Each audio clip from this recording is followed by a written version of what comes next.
बंदी छोड़ सतगुरु रामपाल जी परमेश्वर जी की जय हो।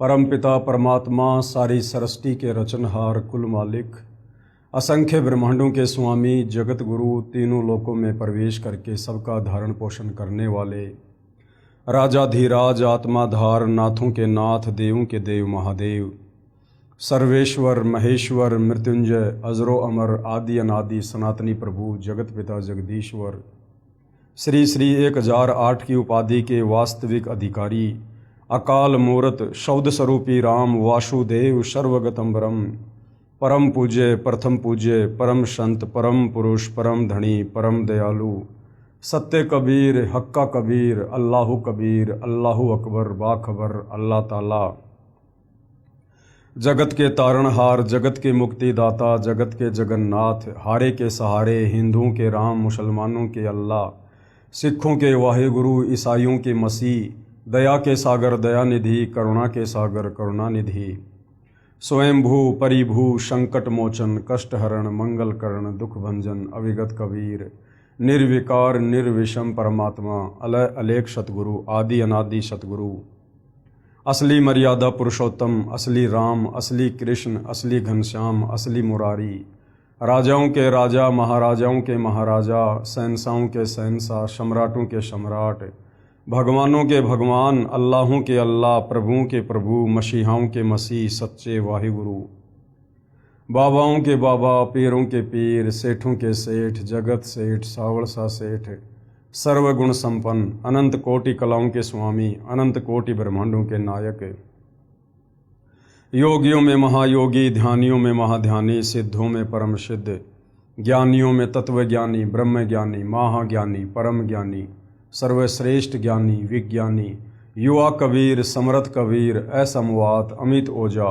सच्चे रहनुमा करीम अल्लाह सुभान अल्लाह दुनिया के अंतिम पैगंबर 8 सितंबर 1951 से गांव धनाना जिला सोनीपत हरियाणा भारतवर्ष की पावन भूमि पे प्रकट रियल कल की भगवान श्री नारायण साकार हरि श्री बाबा साहिब नूर अनंत परमात्मा सच्चे दरवे सच्चे बाखबर संत श्रोमणी सतगुरु रामपाल जी परमेश्वर जी के चरण कमल में आप और हम सभी भाई बहनों का अनंत कोटि दंडवत प्रणाम। सत्साई भाई और बहनों, बहुत बड़ी दया बहुत बड़ी मेहर पूज्य गुरुदेव भगवान की परमेश्वर रामपाल जी की, जिनके शुभ आशीर्वाद से विशेष आशीर्वाद से उन्हीं के कर कमलों द्वारा लिखित पवित्र पुस्तक ज्ञान गंगा के ऊपर वीडियो बनाने की श्रृंखला जारी है। इसी श्रृंखला में आज हमारा ये 12वें नंबर का वीडियो है। अभी तक इस वीडियो में भाई और बहनों आप और हमने अध्यात्म के विषय में बहुत कुछ जाना है समझा है। विशेषकर हमने सृष्टि रचना को समझा है और सृष्टि रचना को समझे बिना हम अध्यात्म को नहीं समझ सकते। चाहे आप कितनी भाषाओं के ज्ञाता हैं, चाहे आप संस्कृत के प्रकांड ज्ञाता हैं, चाहे चारों वेद आपको याद हैं, चाहे गीता जी आपकी उंगलियों पर है, यदि आपको तत्व ज्ञान नहीं है, यदि आप तत्वदर्शी संत की शरण में नहीं हैं, यदि आपको सृष्टि रचना का मौखिक ज्ञान नहीं है, तो आप कभी भी इतने विद्वान होने के बावजूद भी धार्मिक सदग्रंथों को नहीं समझ सकते कि ये धार्मिक सदग्रंथ कोड वर्ड में संकेतों में भक्ति और भगवान के विषय में आखिर हमें क्या समझाना चाहते हैं। तो सृष्टि रचना का ज्ञान होना अति आवश्यक है और ये कंप्लीट सृष्टि रचना इस पवित्र पुस्तक ज्ञान गंगा में सर्व धर्मों के सर्व पवित्र शास्त्रों से प्रमाणित ज्ञान को निकाल कर डालकर बनाई गई है। इस पवित्र पुस्तक ज्ञान गंगा को पढ़ने के बाद भक्ति और भगवान को लेकर किसी भी प्रकार की कोई भी शंका मन में नहीं रह जाती है। इस पवित्र पुस्तक ज्ञान गंगा के अंदर सतगुरु रामपाल जी ने जो अमृत ज्ञान डाला है, उस ज्ञान में किसी भी धर्म का कोई भी धर्म गुरु सुई की नोक रखने जितनी भी कमी निकालने में सक्षम नहीं है। हाँ, अपनी नादानी और अहंकारवश चाहे पूरी पुस्तक को रिजेक्ट कर दीजिएगा, उसमें कोई दिक्कत नहीं है, परंतु तथ्यों के आधार पर आप इस पुस्तक में किसी प्रकार की कोई भी कमी निकालने में सक्षम नहीं है। तो भाई और बहनों, सृष्टि रचना में हमने बहुत कुछ सुना, बहुत कुछ पढ़ा कि किस प्रकार सर्वप्रथम एक अनामी लोक था। उस अनामी लोक में सत्य पुरुष जिनका वास्तविक नाम कबीर देव है, वो स्वयं ही विराजमान थे और उनके एक रोमकूप की रोशनी शंखों सूर्य, शंखों चंद्रमा मिला दो, इससे भी कहीं ज़्यादा। उसके बाद उसी कबीर परमात्मा ने अपने मन में विचार किया, उनको एक ख्याल आया कि मैं नीचे 3 अविनाशी लोकों की रचना और करूं। तो कबीर परमेश्वर ने अनामी लोक, जिसको अकय लोक भी कहते हैं, अनामे लोक भी कहते हैं, उससे नीचे सृष्टि रचना करते हुए 3 अजर अविनाशी लोकों की रचना की। सर्वप्रथम अगम लोक की, उसके बाद अलख लोक की, उसके बाद सतलोक की। अगम लोक में विराजमान होने के कारण वह कबीर परमात्मा अगम पुरुष कहलाए। अलख लोक में विराजमान होने के कारण वही कबीर परमात्मा अलख पुरुष कहलाए और नीचे के सतलोक में विराजमान होने के कारण वही कबीर परमात्मा सत्य पुरुष कहलाए।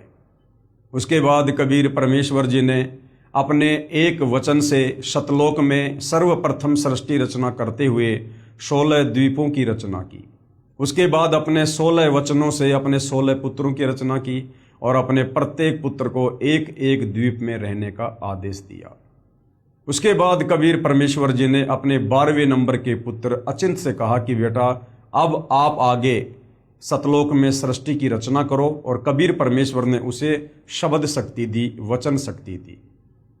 अचिंत ने सृष्टि रचना में सहयोग के लिए एक आत्मा उत्पन्न की अपने वचन से, जिसका नाम अक्षर पुरुष रखा। आगे चलकर जिसको गीता अध्याय 15 श्लोक नंबर 16 में परब्रह्म की संज्ञा भी दी गई है, अक्षर पुरुष की संज्ञा भी दी गई है। अक्षर पुरुष सतलोक में बने एक मानसरोवर में जाकर सो गया। काफ़ी लंबे समय तक निंद्रा से बाहर नहीं आया।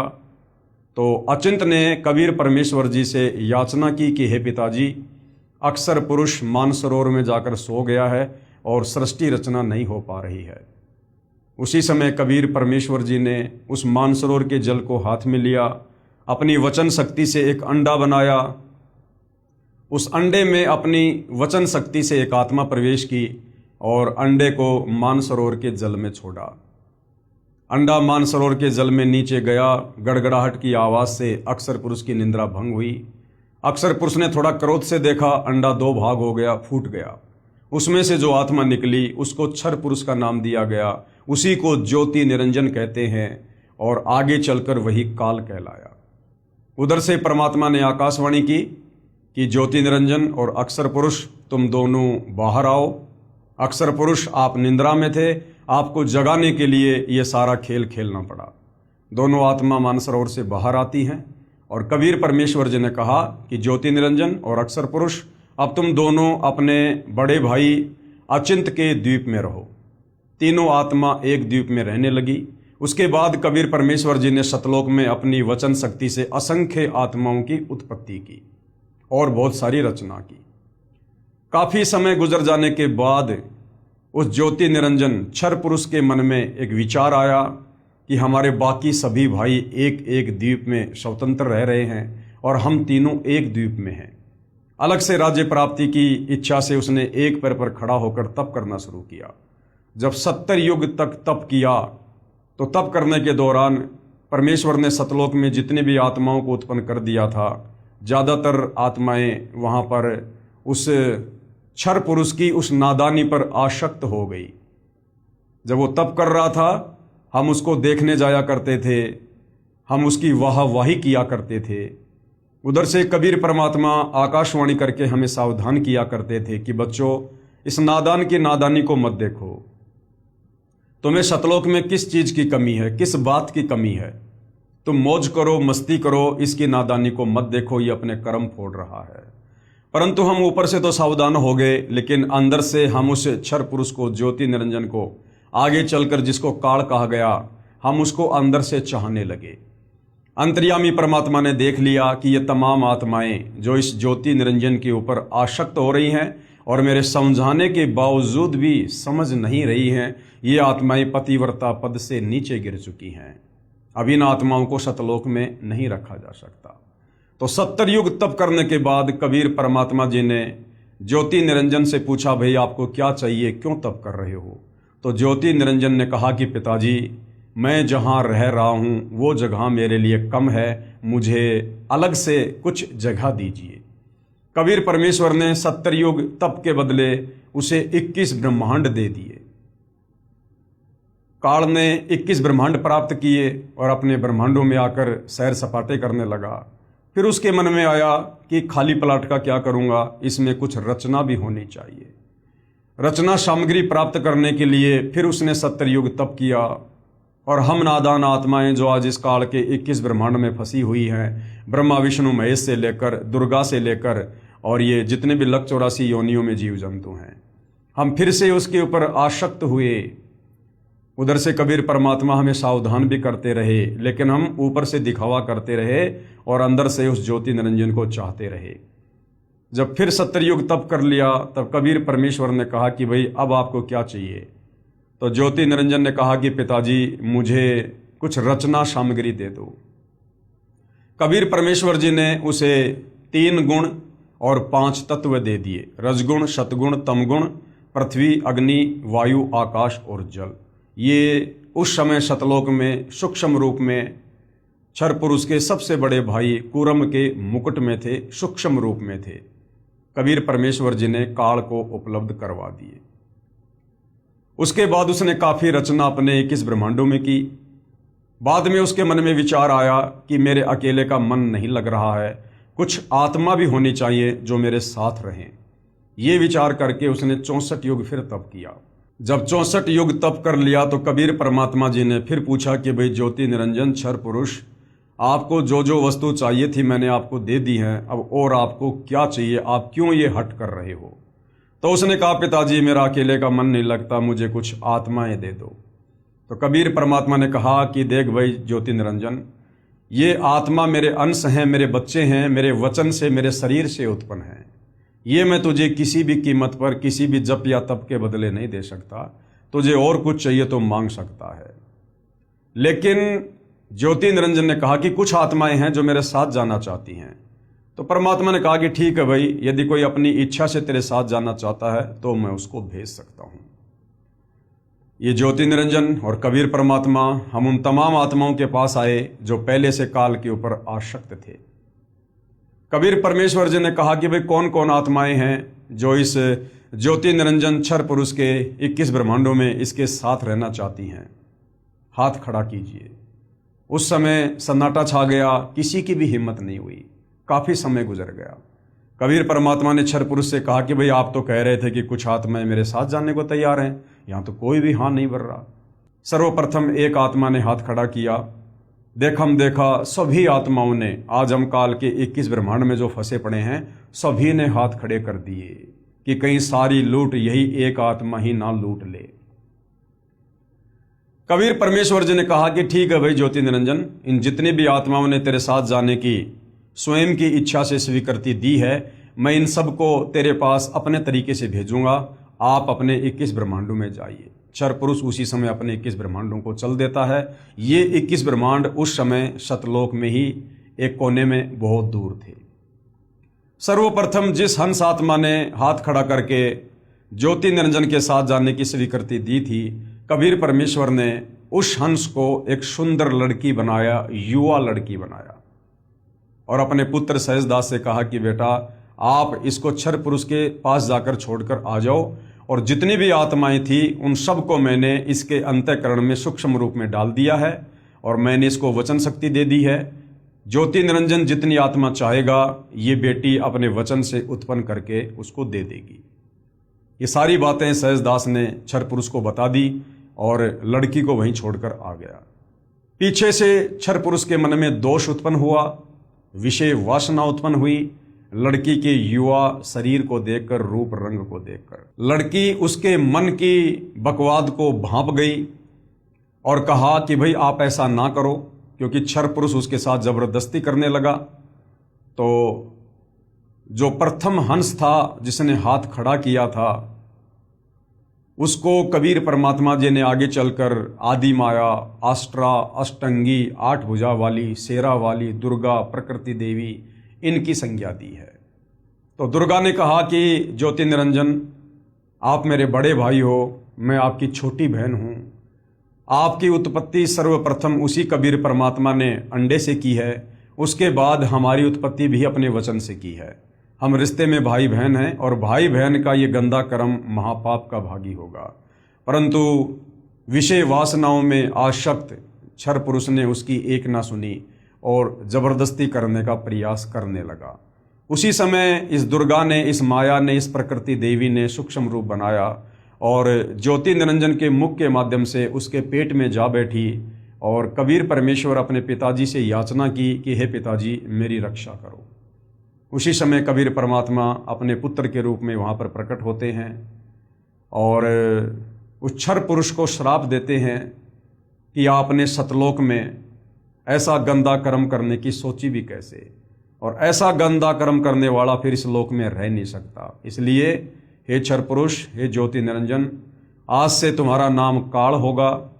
उसी समय उसका चेहरा विकराल हो गया, ओछा माथा, लंबे दांत, काला करलोटा चेहरा, विकराल चेहरा। और कबीर परमात्मा ने कहा कि आज के बाद तू 1,00,000 मानव शरीरधारी आत्माओं के सूक्ष्म शरीर से निकली वासना का आहार किया करेगा, ये तेरा भोजन होगा। और तुझे सतलोक से 16 शंख कोश की दूरी पर निष्कासित किया जाता है, तेरे 21 ब्रह्मांडों सहित। उसी समय क्षर पुरुष के 21 ब्रह्मांड वहां से विमान की तरह चल पड़े। रास्ते में सहजदास जी का लोक पड़ता है। काल ने सोचा कि मैं यहाँ पर अपने विमान रोकने की प्रार्थना करता हूँ। सहजदास ने कहा कि भाई पहले मैं पिताजी से आज्ञा लूंगा, उनकी आज्ञा के बिना मैं कुछ नहीं कर सकता। सहजदास ने कबीर परमेश्वर जी से आज्ञा लेनी चाहिए, तो कबीर परमात्मा जी ने साफ साफ मना कर दिया कि उसको यहाँ बिल्कुल भी नहीं रोकना है, तुरंत उसको यहाँ से बाहर करो। सहजदास ने हाथ जोड़ लिए कि भाई कबीर परमात्मा बहुत नाराज हैं और आप यहाँ से तुरंत चले जाओ। काल का 21 ब्रह्मांड, काल, दुर्गा और हम सभी आत्माओं सहित सतलोक से 16 संकोश की दूरी पर आकर यहाँ स्थिर हो गया। उनकी वचन शक्ति से, उनकी शब्द शक्ति से, वैज्ञानिक जिसको गुरुत्वाकर्षण का नाम देते हैं। उसके बाद इस काल ने दुर्गा से कहा कि अब मैं अपनी मनमानी करूंगा, मनमर्जी करूंगा, अब मेरा कौन क्या बिगाड़ लेगा। मेरे साथ में जितना बुरा होना था हो चुका है, मुझे देश निकाला दे दिया गया है। दुर्गा ने फिर उसे समझाने की कोशिश की कि भाई मत करो ऐसा गंदा कर्म, मेरे पास वचन शक्ति है, आप जितने जीव कहोगे मैं उत्पन्न कर दूंगी। ये नई परंपरा मैथुन क्रिया शुरू मत करो, जीव बहुत परेशान हो जाएंगे। लेकिन कामदेव के वसीभूत होकर और काल ने उसकी एक ना सुनी और अपने नाखूनों से दुर्गा को पहले ही उसने सतलोक में स्त्री इंद्री बना दी थी, परंतु वहाँ दुष्कर्म नहीं कर पाया था। यहाँ उसने दुर्गा के साथ पति पत्नी व्यवहार किया और 3 पुत्रों की रचना की, ब्रह्मा विष्णु महेश की। तीनों को एक एक गुण से युक्त कर दिया। ब्रह्मा जी को रजोगुण से युक्त करके कमल के फूल पर अचेत अवस्था में लेटा दिया। श्री विष्णु जी को शतोगुण से युक्त करके शेषनाग की सैया पर लेटा दिया। श्री शंकर जी को तमोगुण से युक्त करके कैलाश पर्वत पर बैठा दिया।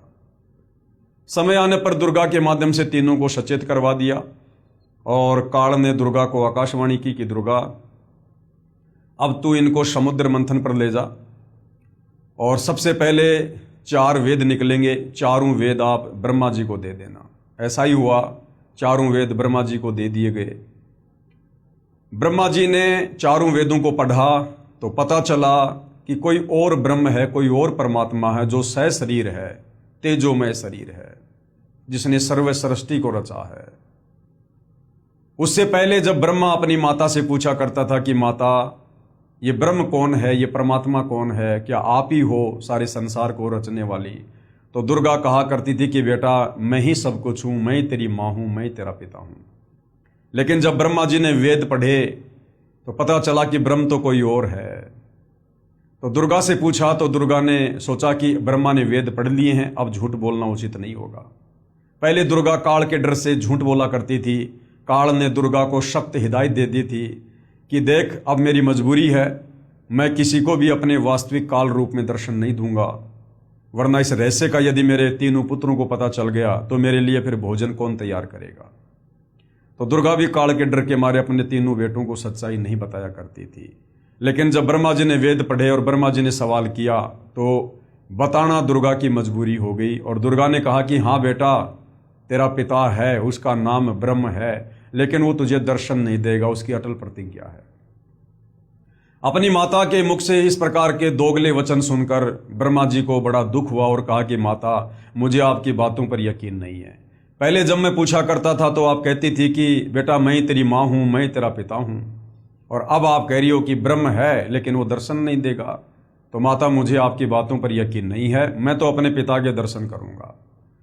दुर्गा ने कहा, यदि उसने दर्शन नहीं दिए तो तू क्या करेगा? तो ब्रह्मा ने कहा कि मैं आपको अपनी शक्ल नहीं दिखाऊंगा। ये कहकर ब्रह्मा जी उत्तर दिशा की ओर चल दिए और 4 युगों तक ब्रह्मा जी ने समाधि लगाई, परंतु काल ने दर्शन नहीं दिए।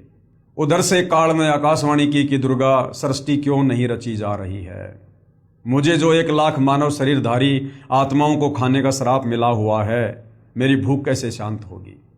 दुर्गा ने कहा कि आपका बड़ा बेटा ब्रह्मा आपकी खोज करने के लिए निकला हुआ है, उसके बिना सृष्टि नहीं रची जा सकती। तो काल यानी ज्योति निरंजन क्षर पुरुष, वेदों में जिसको ब्रह्म कहा गया है, उसने कहा कि उसको कह दो कि मैं दर्शन नहीं दूंगा।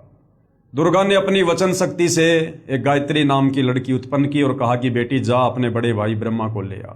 गायत्री चली जाती है, वहां देखा तो ब्रह्मा जी समाधि में हैं। गायत्री ने वापस दुर्गा से ध्यान अवस्था में बात की तो दुर्गा ने बताया कि आप इसके चरण स्पर्श करो, इसकी समाधि टूट जाएगी। गायत्री ने वैसा ही किया, ब्रह्मा जी के चरण स्पर्श किए, ब्रह्मा जी की समाधि टूटी।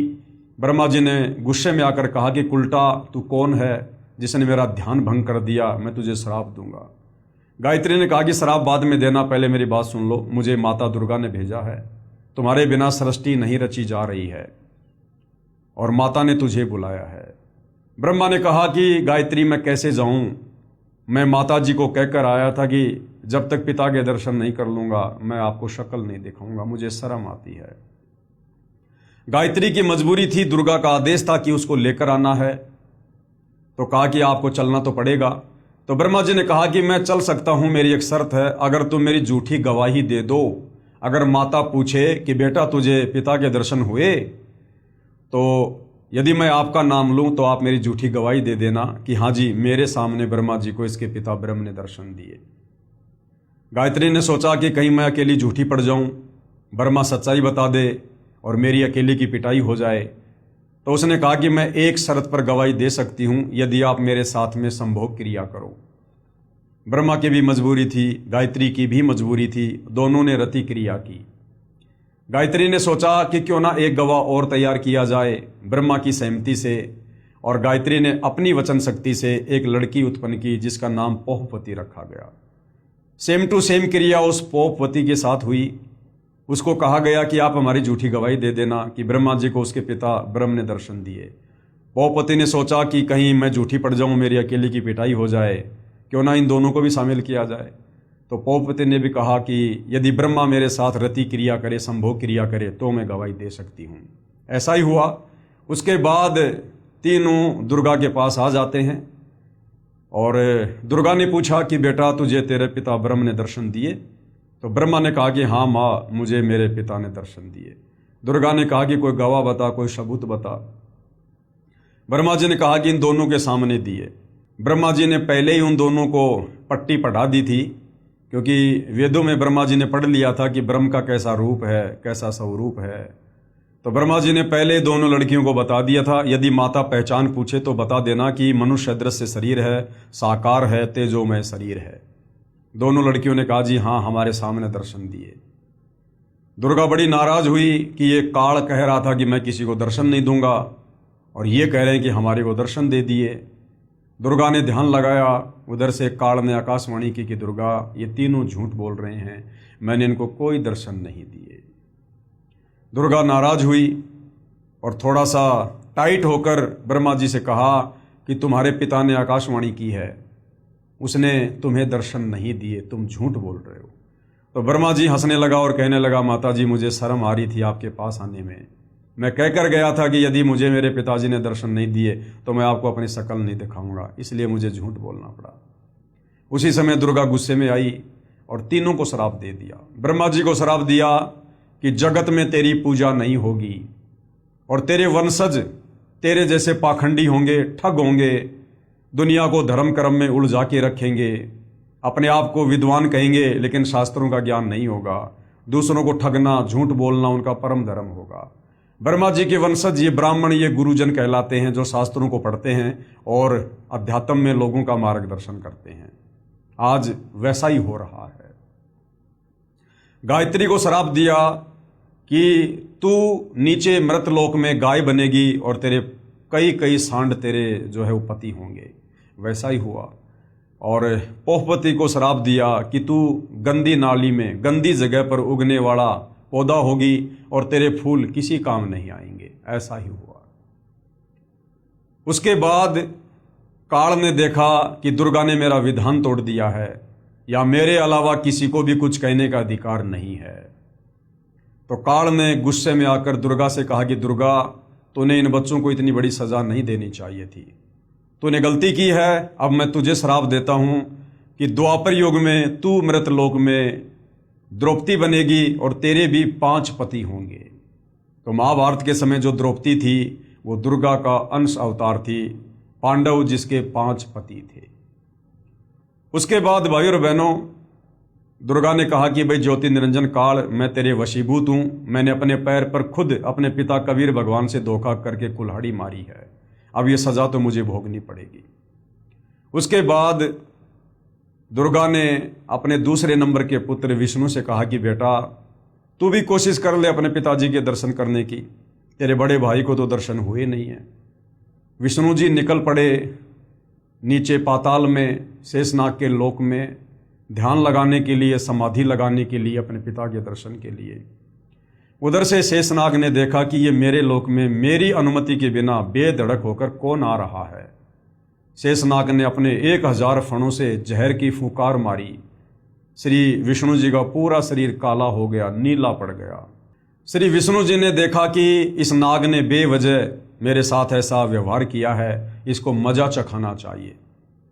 उसी समय काल ने आकाशवाणी की कि बेटा विष्णु, इसका बदला मैं तुझे द्वापर युग में दूंगा।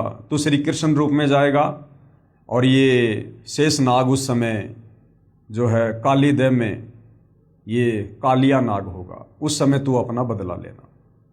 विष्णु जी वापस आ गए और काल ने कहा कि अपनी माताजी को जाकर सच सच बता देना, वरना तेरा भी वही हाल होगा जो तेरे बड़े भाई ब्रह्मा का हुआ। वापस आने पर दुर्गा ने पूछा, बेटा तुझे तेरे पिता ने दर्शन दिए?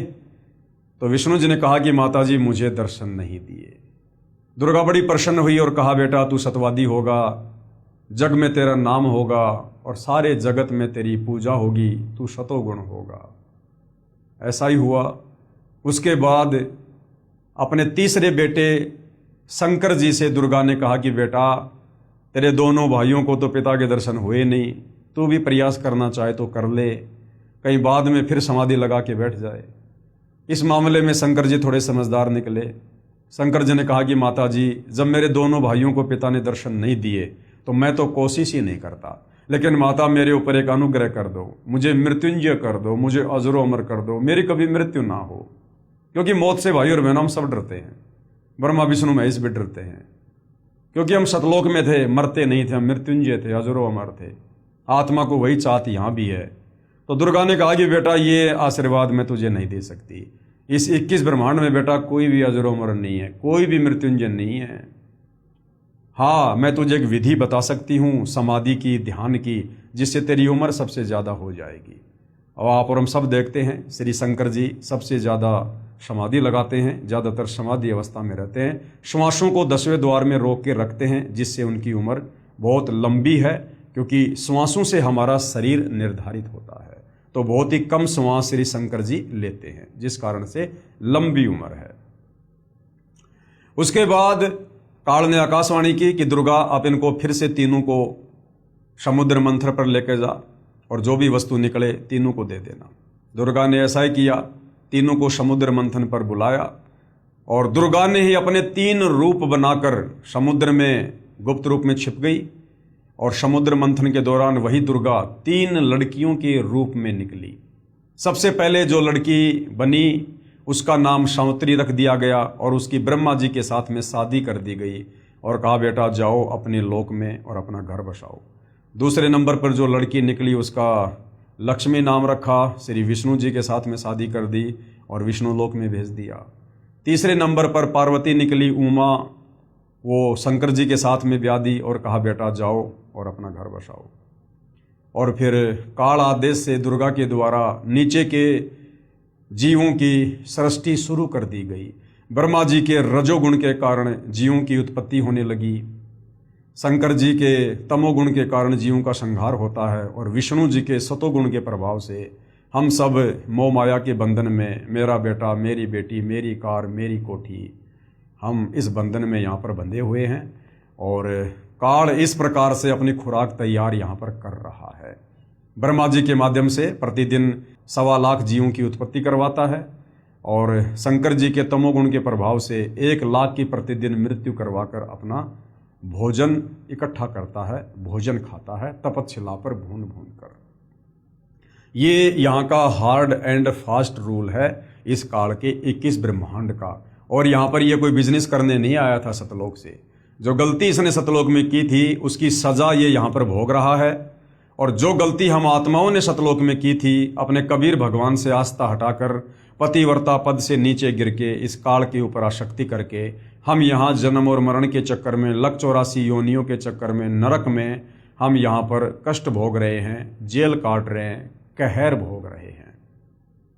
उसके बाद भाई और बहनों, पीछे से जो अक्सर पुरुष था, जो मानसरोवर में जाकर सो गया था, जिसको जगाने के लिए परमात्मा जी ने एक अंडा उस जल में छोड़ना पड़ा था, काफी समय बाद उस अक्सर पुरुष के मन में भी, जो उस समय सतलोक में ही था, उसके मन में भी आया कि मेरा साथी ब्रह्म ज्योति निरंजन, जिसने परमात्मा से 21 ब्रह्मांड प्राप्त किए हैं, वो तो बड़ी मौज लूट रहा होगा, बड़ा ऐश कर रहा होगा, सतलोक से भी कहीं ज्यादा सुख भोग रहा होगा। ये सोचकर वो अक्सर पुरुष अपने साथी उस काल ब्रह्म की याद में व्याकुल रहने लगा। और सतलोक में परमात्मा ने हमें जो भक्ति दे रखी है, उस भक्ति को करते करते और ज्यादातर ध्यान वो काल का करने लगा। कबीर परमात्मा ने देख लिया कि ये भी पतिव्रता पद से नीचे गिर गया। उसने खाना पीना छोड़ दिया, चिंतित रहने लगा, अकेला घूमने लगा, फिरने लगा। उसकी इस व्याकुलता पर सतलोक की अन्य ढेर सारी आत्मा भी उस पर आसक्त हो गई, जैसे काल को तप करते हुए देखकर उस पर आसक्त हुई थी। तो कबीर परमेश्वर ने आत्माओं को बहुत सजग किया कि बच्चों, आप इस नादानी को मत देखो, आप वो गलती मत करो। दूसरा, जितनी भी आत्माएं सतलोक में शेष थी, उन्होंने सोचा कि काल ब्रह्म के साथ जितनी भी आत्माएं हाथ खड़ा करके जा चुकी हैं, वो आत्माएं तो बहुत सुख भोग रही होंगी। बाकी आत्माओं के मन में भी दोष आ गया, काश हम भी हाथ खड़ा कर देते तो आज काल के 21 ब्रह्मांड में सुख भोग रहे होते। लेकिन भाई और बहनों, आप और हमें पता है हम यहाँ पर क्या सुख भोग रहे हैं। हम तो यहाँ पर कहर भोग रहे हैं, कहर, नरक में भयंकर यातना भोग रहे हैं। मनुष्य जन्म प्राप्त करके भी हम सुखी नहीं हैं। जन्म और मरण का, बुढ़ापे का भयंकर कष्ट भोग रहे हैं। लक 84 योनियों में कभी गंदी नाली के कीड़े बनते हैं, कभी मच्छर बनते हैं, कभी सिंह भेड़िया सांप बनते हैं, कभी गधा कुत्ता सूअर बनते हैं। यहाँ हमारी दुर्गति पे दुर्गति हो रही है। हम तो यहाँ सजा भोग रहे हैं, नरक भोग रहे हैं। लेकिन उन आत्माओं को क्या पता था। और हम आत्माओं के विषय में ये सोचकर कि वो तो काल के 21 ब्रह्मांड में सुख भोग रहे होंगे, उनकी आस्था धीरे धीरे और काल के 21 ब्रह्मांड की तरफ हो गई। कबीर परमेश्वर ने देख लिया कि ये सभी आत्माएं पतिव्रता पद से नीचे गिर चुकी हैं, अब इनका सतलोक में रहना उचित नहीं है। तो कबीर परमात्मा जी ने अक्सर पुरुष से कहा कि बेटा आपको क्या चाहिए, क्यों चिंतित हो, किस बात की कमी है आपको। उसने कहा जी मुझे कुछ अलग से राज्य प्रदान कर दो। कबीर परमात्मा ने उसको 7 शंख ब्रह्मांड दे दिए, 7 शंख, नील शंख। और बाकी जितनी भी आत्माएं थी जो अक्सर पुरुष के ऊपर आसक्त हो गई थी, उसकी व्याकुलता पर कबीर परमेश्वर ने वही खेल खेला। अक्सर पुरुष ने कहा जी मुझे भी कुछ आत्मा दे दो।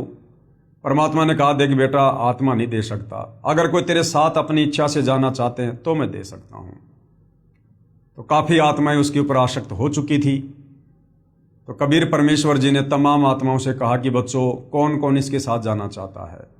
असंख्य आत्माओं ने हाथ खड़े कर दिए और सर्वप्रथम जिस हंस आत्मा ने हाथ खड़ा किया उसकी पहले की बात ही एक सुंदर युवा लड़की बनाया और अक्षर पुरुष के पास भेज दी। परमात्मा देखना चाहते थे कि अक्षर पुरुष भी वही गलती करेगा जो क्षर पुरुष ने की, लेकिन अक्षर पुरुष ने वो गलती नहीं की। और अक्षर पुरुष ने जो प्रथम हाथ खड़ा करने वाली हंस आत्मा को कबीर परमात्मा ने युवा लड़की बनाया था, जिसको ईश्वरी माया का नाम दिया गया। उस ईश्वरी माया की सहमति से, उसकी रजा से उन दोनों ने शारीरिक संबंध बनाए, जिस कारण से अक्षर पुरुष के लोक में तपतशिला का कष्ट नहीं है। अक्षर पुरुष को 1 लाख मानव शरीरधारी आत्माओं को नित खाने का श्राप नहीं लगा, परंतु शतलोक से अवश्य उनको निष्कासित कर दिया गया और तमाम आत्माओं को। और अक्षर पुरुष के लोक में भी वही सजा है, एक तपतशिला को छोड़कर, जो सजा आप और हम यहाँ काल के 21 ब्रह्मांड में भोग रहे हैं। जन्म मरण का कष्ट, नरक का कष्ट, स्वर्ग में जाना, लक 84 योनियों में गधा कुत्ता शुअर बनना, और कर्म आधार से जो है सारे कार्य होना, और रोजी रोटी के लिए मेहनत करना, मजदूरी करना, सारे कार्य वहाँ भी ज्यों के त्यों हैं जैसा यहाँ पर काल के 21 ब्रह्मांड में है। उसके बाद भाइयों और बहनों, हम तमाम आत्माएं, वो चाहे काल के 21 ब्रह्मांड में हों, चाहे अक्षर पुरुष के साथ संग ब्रह्मांडों में हों, हम यहाँ पर अपने कर्म भोगने लगे, कष्ट भोगने लगे, और आत्मा अपने परमात्मा को रह रहकर याद करने लगी।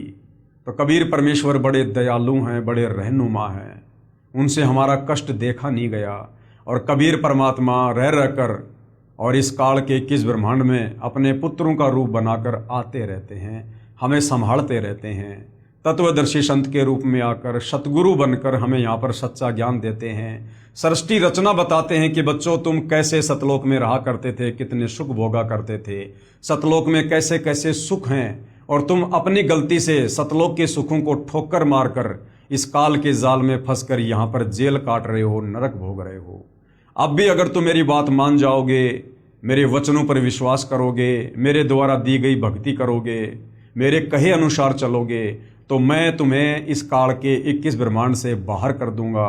मैं तुम्हें शतलोक बैठा दूंगा, तुम्हारे निज लोक में वापस पहुंचा दूंगा, जहाँ सर्व सुख है, जहाँ कभी बुढ़ापा नहीं है, वहाँ मृत्यु नहीं है, वहाँ लक 84 योनियों का कष्ट नहीं है, वहाँ पर रोजी रोटी का कोई झंझट नहीं है। सब कुछ अपने पिताजी के भंडार से तुम्हें मिलेगा। जिन आत्माओं ने कबीर परमेश्वर जी के वचनों पर विश्वास किया, उन आत्माओं का उन्होंने उद्धार किया। और आज पुनः भाइयों और बहनों, आप और हमारा परम सौभाग्य वही कबीर परमात्मा जी, सारी सृष्टि के मालिक, जिन्होंने 7 संग ब्रह्मांड अक्षर पुरुष को दिए, 21 ब्रह्मांड इस काल ज्योति निरंजन को दिए, और जिसने ऊपर के 4 अविनाशी लोकों की रचना की, सर्व ब्रह्मांडों का कुल मालिक है। वेद, गीता, कुरान, पुराण, बाइबल, गुरु ग्रंथ साहिब जिसकी महिमा गाते हैं, आज वही कबीर परमात्मा, कबीर अल्लाह इस धरती पर 8 सितंबर 1951 को सतगुरु रामपाल जी के नाम से पुनः जगत गुरु, तत्वदर्शी सतगुरु बनकर प्रकट है। हमें वही सृष्टि रचना सुना रहे हैं, पढ़ा रहे हैं, ताकि हम अपने पिता के वचन पर यकीन कर सकें और इस काल के कष्टों से परिचित होकर हम सतलोक जाने की तैयारी कर सकें। जो जो आत्माएं उनके वचनों पर विश्वास कर लेंगी, आजीवन मर्यादा में रहकर भक्ति करेंगी, उन आत्माओं का ही कल्याण संभव है। तो भाइयों और बहनों, आप और हमें कैसे यकीन हो कि ये सृष्टि रचना सही है, जो पवित्र पुस्तक ज्ञान गंगा में सतगुरु रामपाल जी ने हमें बताई है, हमें समझाई है। जिस सृष्टि रचना पर यकीन किए बिना हम वापस सतलोक नहीं जा सकते हैं।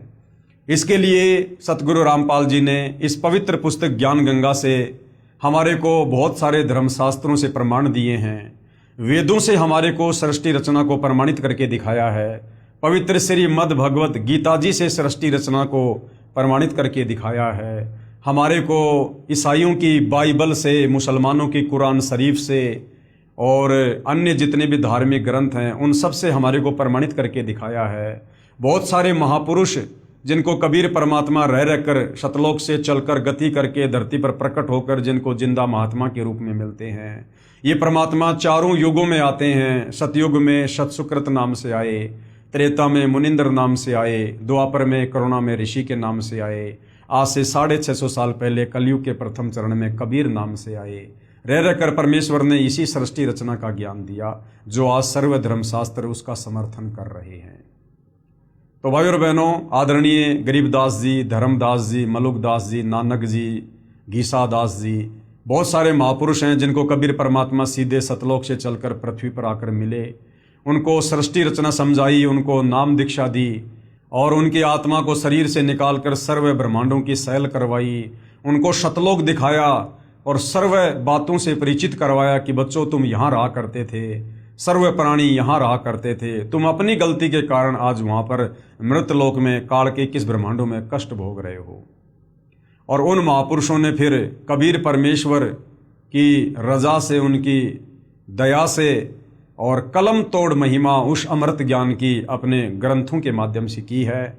आपको आदरणीय धर्मदास जी की जो लेखनी से लिखित कबीर सागर है, जिसको 5वां वेद सूक्ष्म वेद भी कहते हैं, आपको उसमें भी दिखाया गया कि जो सृष्टि रचना कबीर परमात्मा ने 650 साल पहले धर्मदास जी के माध्यम से कबीर सागर में लिखवाई थी, आज हर धर्म के धर्म ग्रंथ वेद, गीता, कुरान, पुराण उसका ज्यों का त्यों समर्थन कर रहे हैं।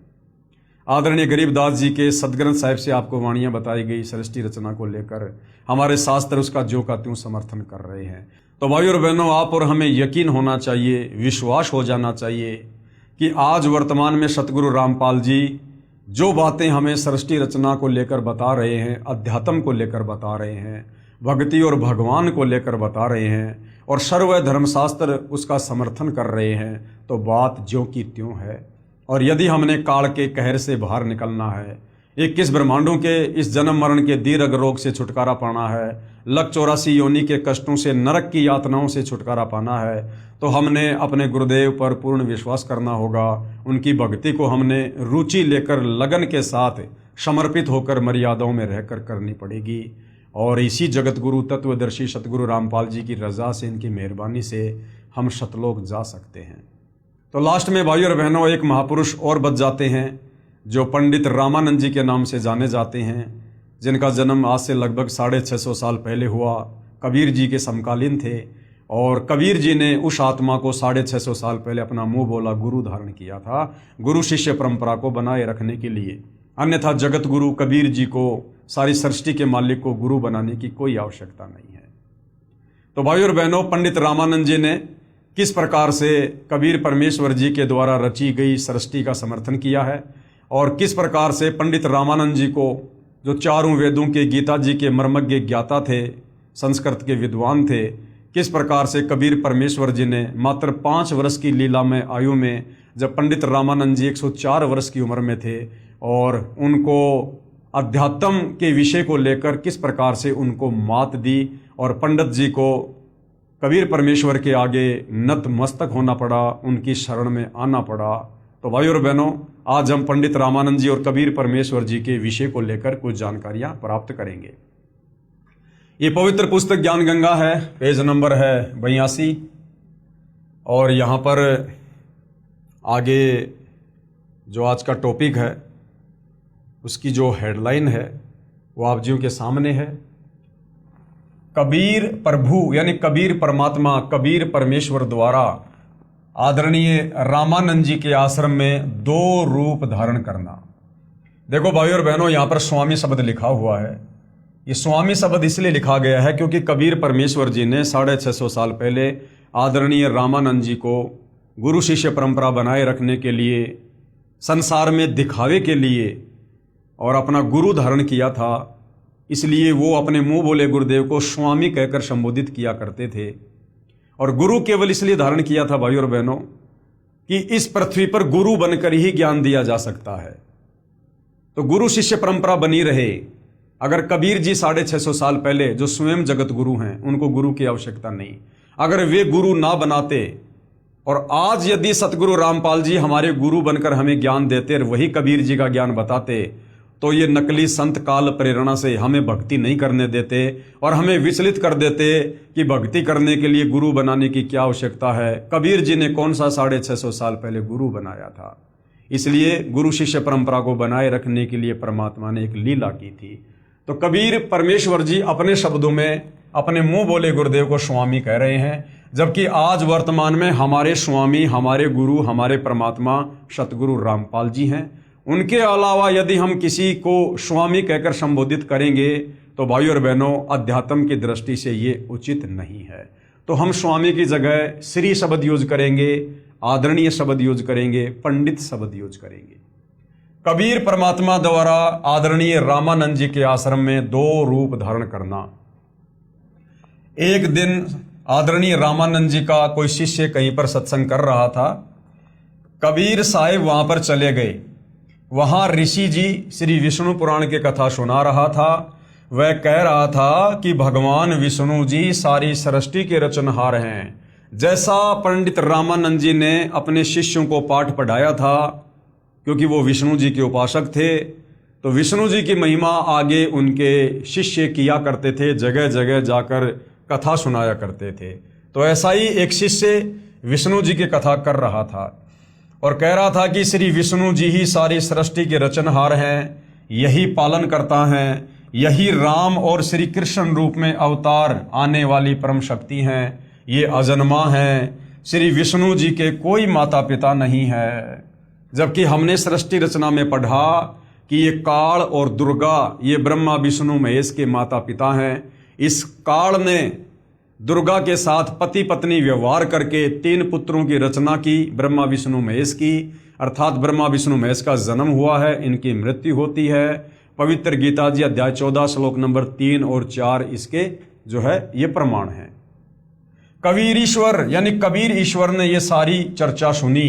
5 वर्ष की लीला में आयु में उस समय कबीर परमात्मा उस कथा में बैठे हुए थे। उन्होंने सारी कथा सुनी। सत्संग के बाद कबीर परमेश्वर ने कहा, ऋषि जी क्या मैं एक सवाल पूछ सकता हूं? ऋषि जी ने कहा कि हाँ बेटा पूछो। वहां सैकड़ों की संख्या में भक्तजन उपस्थित थे। अब वो भक्तजन कौन थे? बेचारे अनपढ़ थे, जुलाहे थे, कोई पंडित जी थे, कोई अन्य जाति से थे, जिनको संस्कृत का ज्ञान नहीं था, जिनको शास्त्रों का ज्ञान नहीं था। जैसा पंडित जी सुना दिया करते थे लोग वैसा ही मान लिया करते थे। तो वहां सैकड़ों की संख्या में भक्तजन उपस्थित थे। कबीर देव ने कहा कि आप विष्णु पुराण से सत्संग सुना रहे थे कि श्री विष्णु जी परम शक्ति हैं, इन्हीं से ब्रह्मा और शिव की उत्पत्ति हुई है। ऋषि जी ने कहा कि मैं जो सुनाता हूं विष्णु पुराण में ऐसा ही लिखा हुआ है। कबीर साहिब जी ने कहा कि ऋषि जी मैंने तो आपसे संशय निवारण के लिए प्रार्थना की है, आप शुभ मत होइए। यानी पंडित जी ने थोड़ा गुस्से में आकर कहा कि बालक मैं वही सुना रहा हूं जो इसमें विष्णु पुराण में लिखा है, तो मेरे को झूठा समझ रहा है क्या?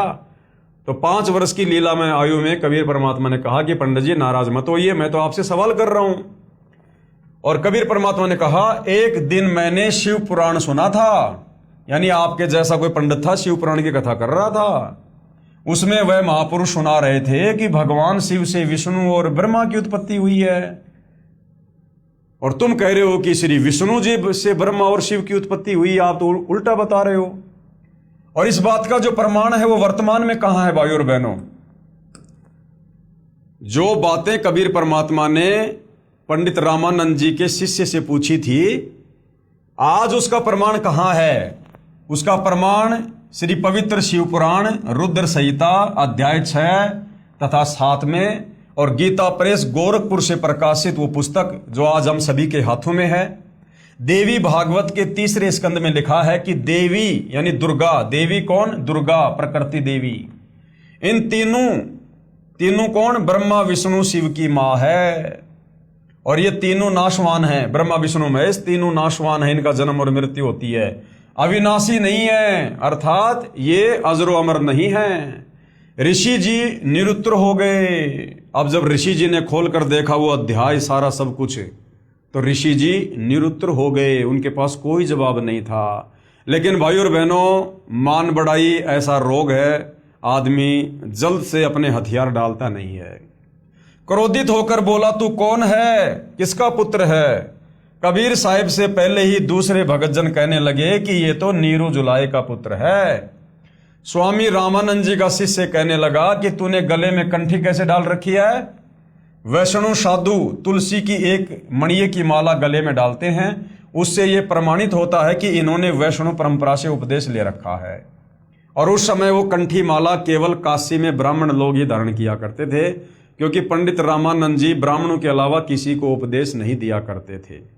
और कबीर परमात्मा के गले में वो कंठी माला देखकर वो पंडित जी नाराज हो गया और बोला, तेरे गले में कंठी माला क्यों भाई, तेरा गुरुदेव कौन है? कबीर साहिब ने कहा कि मेरे गुरुदेव वही हैं जो आपके गुरुदेव हैं। वह ऋषि बहुत क्रोधित हो गया और बोला कि रे नादान, तू अछूत जुलाहे का बच्चा और मेरे गुरुदेव को अपना गुरुदेव बताता है, यानी तू पंडित रामानंद जी को अपना गुरु बता रहा है। मेरे गुरुदेव का पता है ना कौन है? श्री श्री 1008 पंडित रामानंद जी आचार्य। अब ये श्री श्री 1008 का मतलब क्या होता है भाई और बहनों? क्योंकि वर्तमान में हम भाई बहन भी अपने पूज्य गुरुदेव सतगुरु रामपाल जी के नाम से पहले इस उपाधि का प्रयोग करते हैं कि श्री श्री 1008 की उपाधि के वास्तविक अधिकारी। तो भाई और बहनों, वर्तमान में इस पूरे विश्व में यदि कोई महापुरुष श्री श्री 1008 की उपाधि के वास्तविक अधिकारी हैं तो जगत गुरु तत्वदर्शी सतगुरु रामपाल जी हैं। बाकी तो सारे के सारे नकली हैं, नकली, चारों शंकराचार्यों से लेकर महामंडलेश्वरों तक।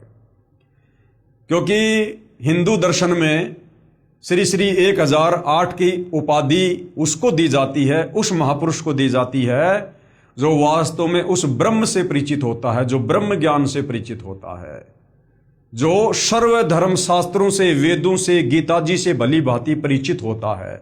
उस महापुरुष को श्री श्री 1008 की उपाधि से नवाजा जाता है। तो हालांकि सतगुरु रामपाल जी तो स्वयं कबीर भगवान हैं, कबीर परमात्मा हैं, परंतु वर्तमान में वे जिस प्रकार की भूमिका एक महात्मा की, एक महापुरुष की, तत्वदर्शी संत की कर रहे हैं, उस आधार से इस पृथ्वी पर वर्तमान में सतगुरु रामपाल जी के अलावा किसी भी धर्म का कोई भी आचार्य, शंकराचार्य, संत, महंत, मंडलेश्वर इस 1008 की उपाधि को धारण करने के योग्य नहीं है।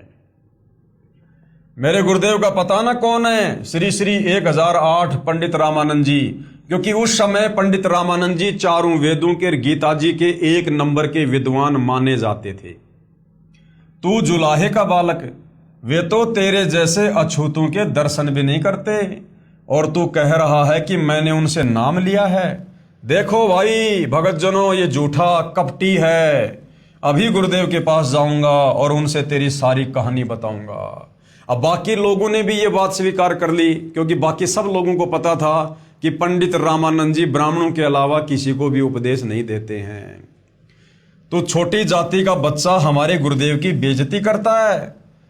कबीर अग्नि, यानी वेदों में कबीर परमात्मा का नाम है कबीर अग्नि। कबीर परमेश्वर बोले कि ठीक है, गुरुदेव जी को बताओ भाई। उस ऋषि ने जाकर श्री रामानंद जी को बताया कि गुरुदेव एक जुलाहे जाति का लड़का है और उसने तो हमारी नाक काट दी, यानी सच्ची बात कह दी। वो कहता है कि पंडित रामानंद जी मेरे गुरुदेव हैं। हे भगवान, हमारा तो बाहर निकलना दूभर हो गया। पंडित रामानंद जी बोले कि कल सुबह उसको बुला कर लाओ, कल देखना तुम्हारे सामने मैं उसको कितना दंड दूंगा। अब आगे कबीर परमेश्वर जी क्या लीला करते हैं, अब उसके विषय में लिखा है। पंडित रामानंद जी के मन की बात जानना। अगले दिन सुबह सुबह कबीर परमेश्वर को 10 नादान व्यक्तियों ने पकड़कर और श्री रामानंद जी के सामने पेश कर दिया। रामानंद जी ने ये दिखाने के लिए कि मैं कभी छोटी जाति वालों के दर्शन भी नहीं करता, ये झूठ बोल रहा था कि इसने मेरे से दीक्षा ली है। आगे पर्दा लगा दिया। रामानंद जी ने पर्दे के पीछे से पूछा कि तू कौन है और तेरी क्या जाति है, तेरा कौन सा पंथ है, अर्थात किस परमात्मा की तू पूजा करता है। तो भाई और बहनों, आदरणीय गरीबदास जी महाराज जो आज से लगभग 300 वर्ष पहले गांव छुडानी, जिला झज्जर, हरियाणा में हुए हैं, और कबीर परमेश्वर का साक्षात्कार करने के बाद उन्होंने किस प्रकार से पंडित रामानंद जी और कबीर परमेश्वर जी की 650 साल पहले उस वार्तालाप को अपनी अमृतवाणियों के माध्यम से अपने अमर ग्रंथ सदग्रंथ साहिब में लिखा है, क्योंकि कबीर परमेश्वर जी ने उनको दिव्य दृष्टि प्रदान कर दी थी। रामानंद अधिकार सुन जुल्हा अक जगदीश, दास गरीब विलंब ना ताहि नवावत शीस। रामानंद को गुरु कहे तन से नहीं मिलाप, दास गरीब दर्शन भये पैड़ लगी ज्यों लात। पंथ चलत ठोकर लगी राम नाम कह दीन, दास गरीब कसर नहीं सीख लई परवीन। आडा पर्दा लाए कर रामानंद बूजंत, दास गरीब कुलंग छवि अदर डाक कुदंत। कौन जात कुल पंथ है कौन तुम्हारा नाम, दास गरीब आधीन गति बोलत है बल जाऊं। अब कबीर परमेश्वर जी ने क्या जवाब दिया अपने गुरुदेव को, मुंह बोले गुरुदेव को। उत्तर कबीर जी का, जाति हमारी जगत गुरु परमेश्वर पद पंथ, दास गरीब लिखित पर नाम निरंजन कंत। फिर पंडित रामानंद जी क्या बोले, रे बालक सुन दुर्बुद्धि घटमट तन आकार, दास गरीब दर्द लग्या हो बोले सिरजनहार। तुम मन के पालवा जुल्हे के घर बास, दास गरीब अज्ञान गति ए तो दृढ़ विश्वास। मान बड़ाई छाड़ कर बोलो बालक बैन, दास गरीब अधम मुखी एता तुम घट फैन। तर्क तलु से बोलते रामानंद सुर ज्ञान, दास गरीब कुजात है आखिर नीच निदान। परमेश्वर कबीर जी ने प्रेम पूर्वक उत्तर दिया और क्या कहा, मैं के बदन खुलास कर सुन स्वामी परवीन, दास गरीब मनी मरे मैं आजिज आधीन। मैं अविगत गत से परे चार वेद से दूर, दास गरीब दसों दिशा सकल सिंध भरपूर। सकल सिंध भरपूर हूँ खालिक हमरा नाम, दास गरीब अजाति हूँ तैजु कहा बलि जाऊं। जाति पाति मेरे नहीं नहीं बस्ती नहीं गाम, दास गरीब अनीन गति नहीं हमारे नाम। नाद बिंद मेरे नाही नहीं गुदा नहीं गात, दास गरीब शब्द सजा नहीं किसी का साथ। सब संगी बिछरू नहीं आदि अंत बहु जाही, दास गरीब सकल वशों बाहर भीतर माही। ए स्वामी सृष्टा में सृष्टि हमारे तीर, दास गरीब अधर बसूं अविगत सत्य कबीर। पोमी धरनी आकाश में मैं व्यापक सब ठोर, दास गरीब न दूसरा हम समतुल नहीं और। हम दासन के दास हैं करता पुरुष करीम, दास गरीब अवधूत हम ब्रह्मचारी सीम। सुन रामानंद राम हम मैं बावन नरसिंह, दास गरीब कली कली हम ही से कृष्ण अभंग। हम ही से इंद्र कुबेर है ब्रह्मा विष्णु महेश, दास गरीब धर्म ध्वजा धरणी रसातल शेष। सुन स्वामी सतभाख हूँ झूठ न हमरे रिंच, दास गरीब हम रूप बिना और शकल पर पंच। गोता मारूं स्वर्ग में फिर बैठूं पाताल, दास गरीब ढूंढत फिरूं हीरे माणक लाल। इस दरिया कंकर बहुत लाल कहीं कहीं ठावे, गरीब दास माणिक चुगे हम मुरजीवा नाव। मुरजीवा माणिक चुगे कंकर पत्थर डारी, दास गरीब डोरी अगम उतरो शब्द आधार। अब क्या अनुवाद किया है परमात्मा जी ने, क्या क्या वार्ता हुई। यदि मेरी जाति पूछ रहे हो तो मैं जगत गुरु हूं। पंडित रामानुजन ने पूछा, रे बालक तेरी क्या जाति है, तेरा क्या पंथ है, तू कौन भगवान की पूजा करता है। तो कबीर परमेश्वर जी ने जिस प्रकार एक योग्य शिष्य और कितनी आधीनी से अपने गुरुदेव के आगे खड़ा होकर वार्तालाप करता है, उसको दर्शाया है। यदि मेरी जाति पूछ रहे हो तो मैं जगत गुरु हूं। अब 5 वर्ष की लीला में आयु में कबीर परमात्मा कह रहे हैं कि मैं जगत गुरु हूं, सारे संसार को ज्ञान देने वाला। वेदों में लिखा है कि जगत गुरु यानी सारी सृष्टि को ज्ञान प्रदान करने वाले कबीर प्रभु हैं। जगत गुरु कौन है? स्वयं कबीर परमात्मा। तो वर्तमान में धरती पर जगत गुरु की वास्तव में सत्य भूमिका कौन कर रहे हैं? सतगुरु रामपाल जी। और जगत गुरु कौन हो सकते हैं? जगत गुरु सारी सृष्टि को ज्ञान प्रदान करने वाले कबीर प्रभु। और परमात्मा ने कहा कि मेरा पंथ क्या है, किस परमेश्वर का मैं मार्गदर्शन करता हूं। इसके उत्तर में कबीर जी ने कहा, मेरा परमेश्वर पंथ है। मेरा पंथ क्या है? परमेश्वर, यानी पूर्ण ब्रह्म की जानकारी मैं उपलब्ध करवाता हूं। ईश, ईश्वर और परमेश्वर। ईश कहते हैं इस ब्रह्म को, काल को, और ईश्वर कहते हैं इस अक्षर पुरुष को, पर ब्रह्म को, और परमेश्वर हैं कबीर परमात्मा, परम अक्षर ब्रह्म। ईश, ईश्वर, परमेश्वर। दूसरे शब्दों में इनको ब्रह्म, परब्रह्म और पूर्ण ब्रह्म। और तीसरे शब्दों में क्षर पुरुष, अक्षर पुरुष और परम अक्षर पुरुष। मैं उस सर्वोच्च शक्ति, सुप्रीम पावर परमेश्वर का मार्गदर्शन करने आया हूं, कि मैं सतलोक की जानकारी देने आया हूं। मेरा परमेश्वर पंथ है जो अनंत कोटि ब्रह्मांड के रचयिता और धारण पोषण करने वाले हैं। वेदों में जिसको कबीर देव, कबीर अग्नि आदि नामों से संबोधित किया है। ईश व क्षर पुरुष तो ब्रह्म को कहा जाता है। ईश या क्षर पुरुष ये किसको कहा जाता है? इस ब्रह्म को, इस काल को कहा जाता है, जो केवल 21 ब्रह्मांड का ही स्वामी है। फिर परब्रह्म व अक्षर पुरुष ये ईश्वर को कहा जाता है। ईश्वर, परब्रह्म व अक्षर पुरुष को ईश्वर कहा जाता है, जो 7 संग ब्रह्मांडों का स्वामी है।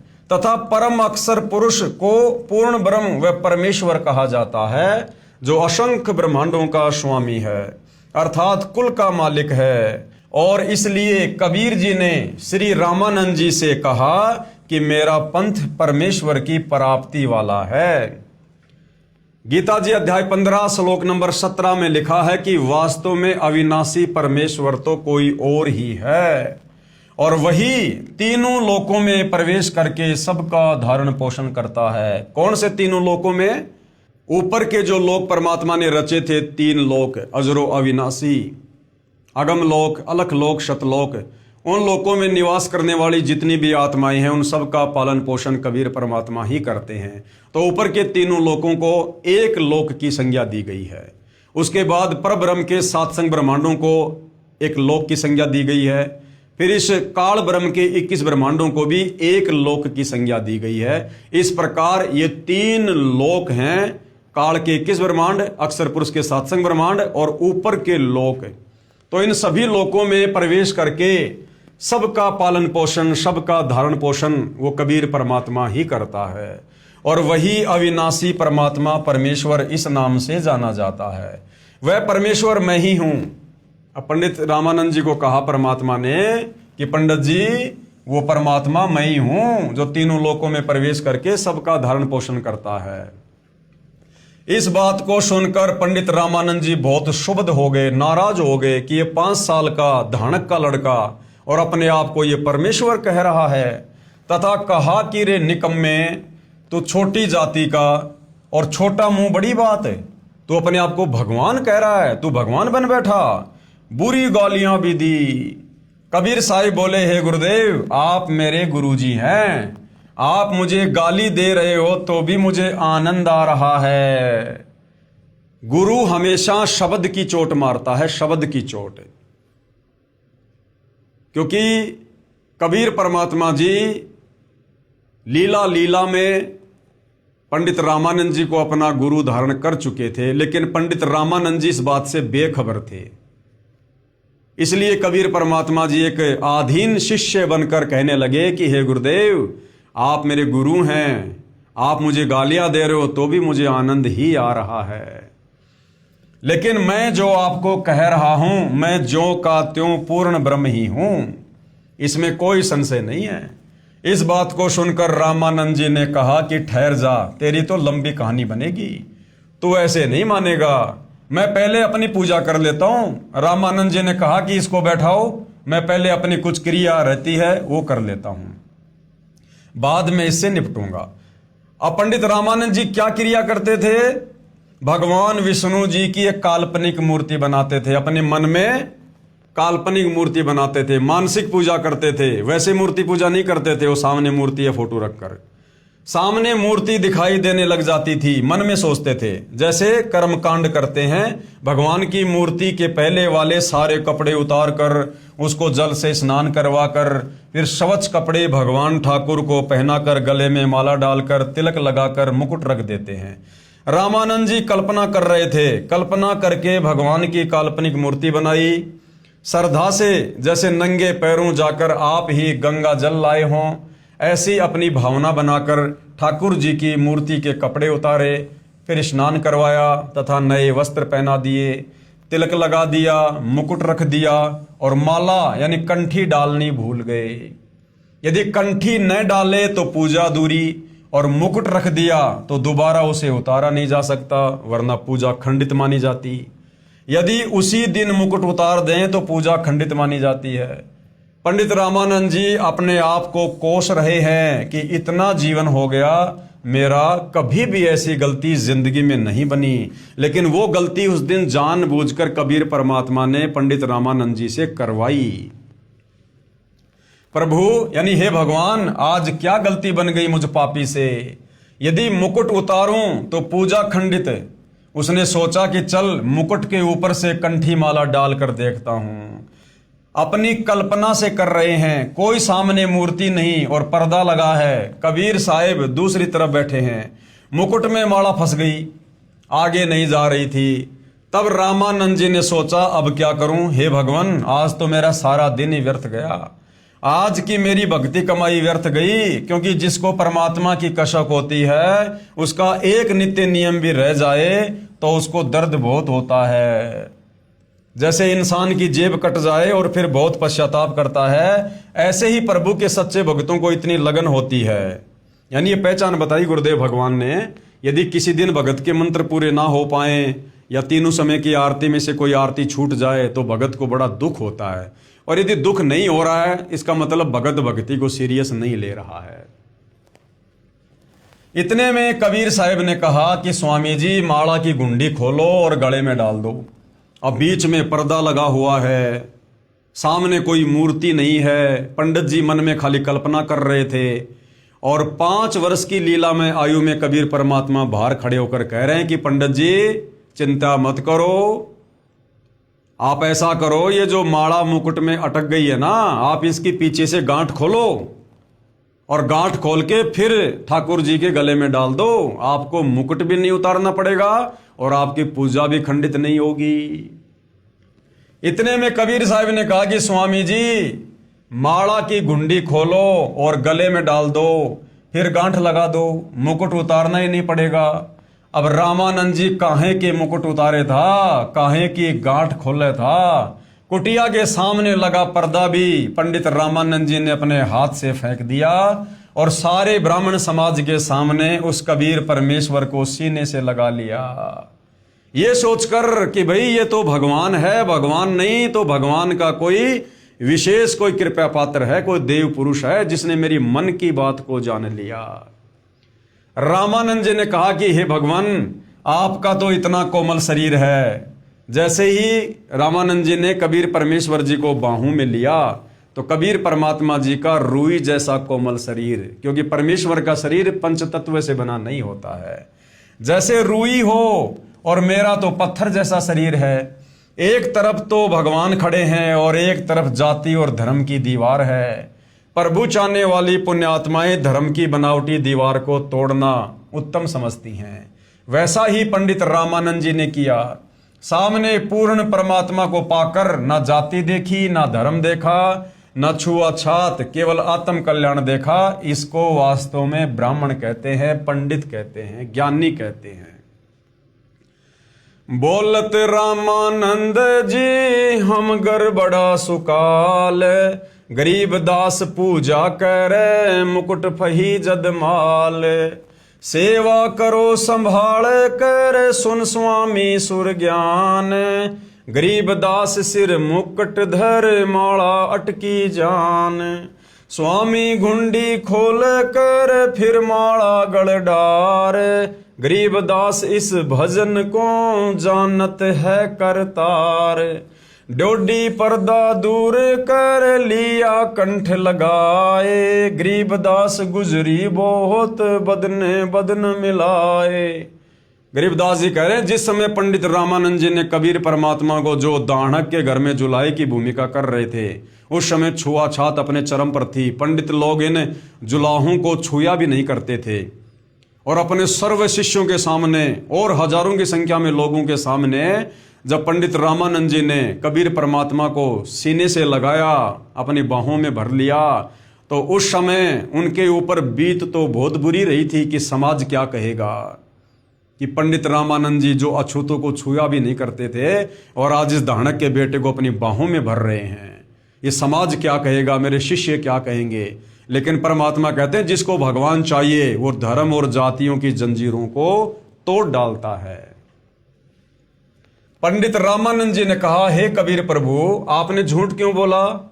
कबीर साहिब बोले कि कैसा झूठ स्वामी जी? पंडित रामानंद जी ने कहा कि आप कह रहे थे कि आपने मेरे से नाम ले रखा है, आपने मेरे से उपदेश कब लिया? कबीर साहिब बोले एक समय आप नहाने के लिए पंचगंगा घाट पर गए थे, मैं वहां लेटा हुआ था, आपके पैरों की खड़ाऊ मेरे सिर में लगी थी, तो आपने कहा था कि बेटा राम राम बोलो। रामानंद जी बोले हाँ अब कुछ याद आया, परंतु वह तो बहुत छोटा बच्चा था, क्योंकि उस समय 5 वर्ष की आयु के बच्चे बहुत बड़े हो जाया करते थे तथा 5 वर्ष के बच्चे के शरीर तथा 2.5 वर्ष के बच्चे के शरीर में दुगुना अंतर हो जाता है। यानी वो जो लीला परमात्मा ने की थी वो 2.5 वर्ष के बालक की उम्र में की थी। तो पंडित रामानंद जी कह रहे हैं कि भाई आप तो 5 वर्ष के हो और वो बच्चा तो 2.5 साल का था। कबीर साहब कहने लगे स्वामी जी देखो मैं ऐसा था, पंडित रामानंद जी के सामने भी खड़े हैं और एक 2.5 वर्षीय बच्चे का दूसरा रूप बनाकर किसी भगत की वहां पर खटिया बिछी थी उसके ऊपर विराजमान हो गए। 2 रूप बना लिए कबीर परमात्मा ने। 2.5 साल के बच्चे के रूप में किसी सेवक की चारपाई के ऊपर लेट गए और 5 साल की उम्र में पंडित रामानंद जी के सामने खड़े हैं और कह रहे हैं कि पंडित जी देखो मैं वैसा था।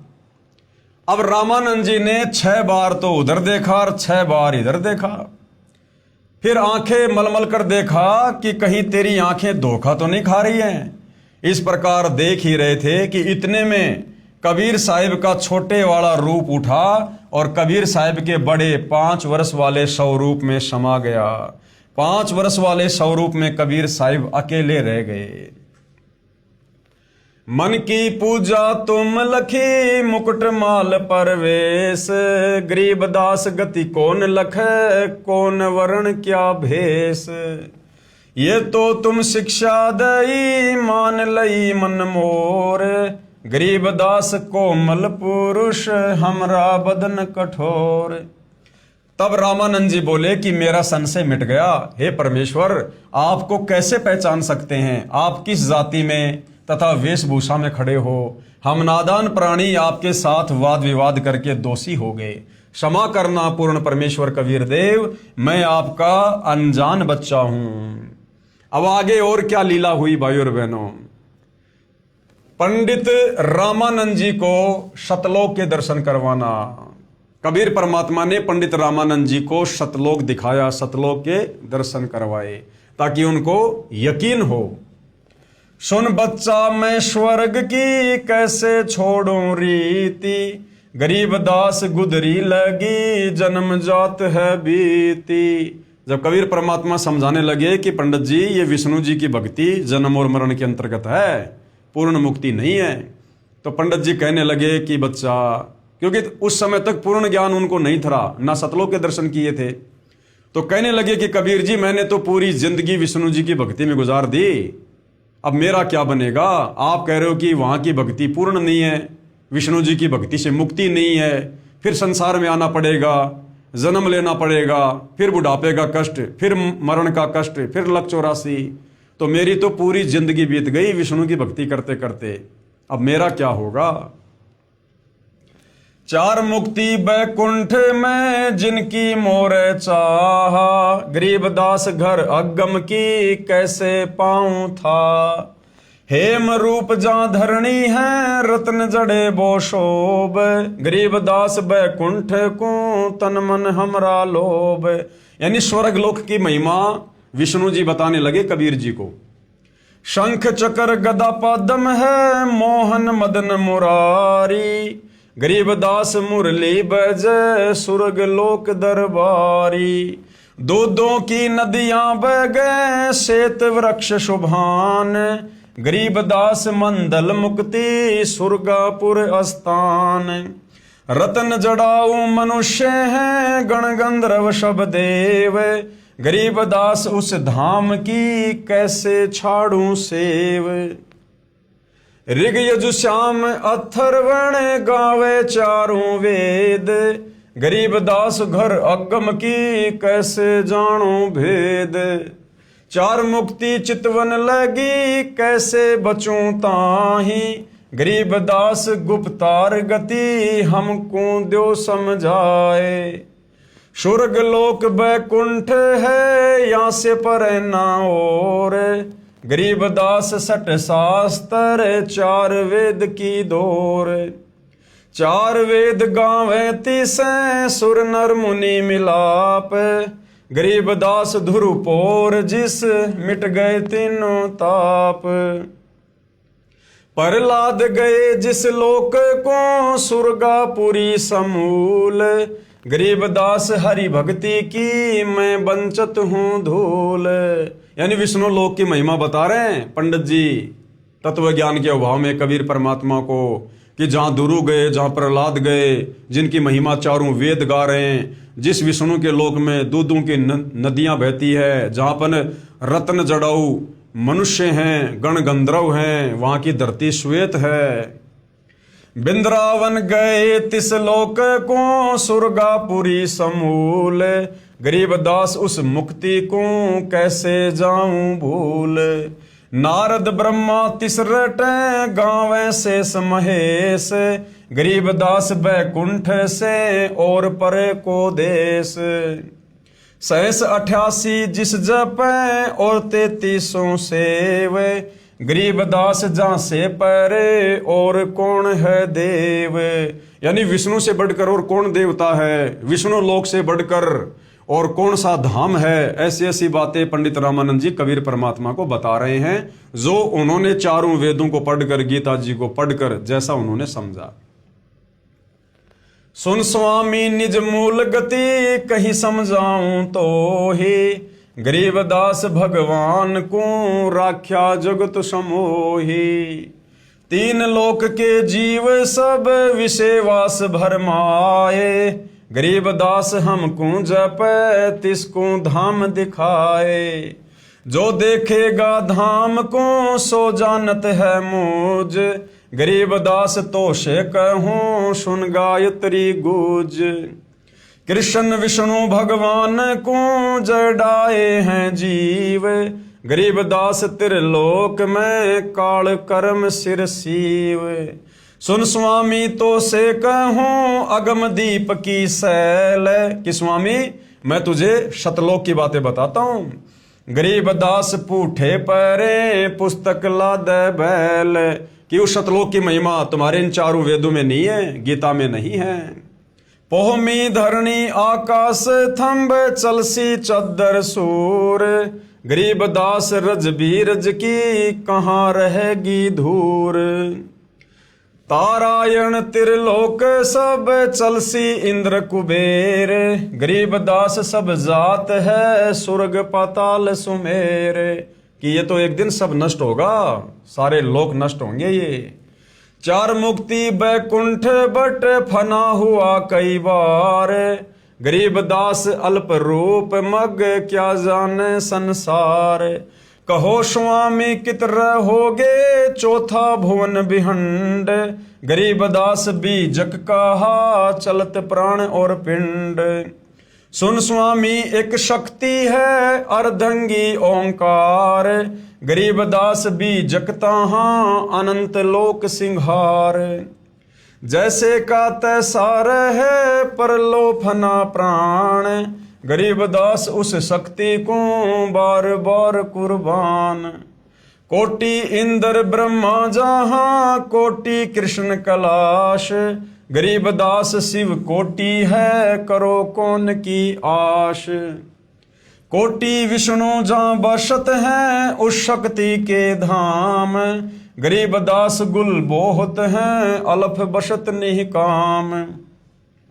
शिव शक्ति जासे हुए अनंत कोटि अवतार, गरीबदास उस अलफ को लख सोहो करतार। अलफ हमारा रूप है दम दे ही नहीं दंत, गरीबदास गुल से पर चलना है बिन पंथ।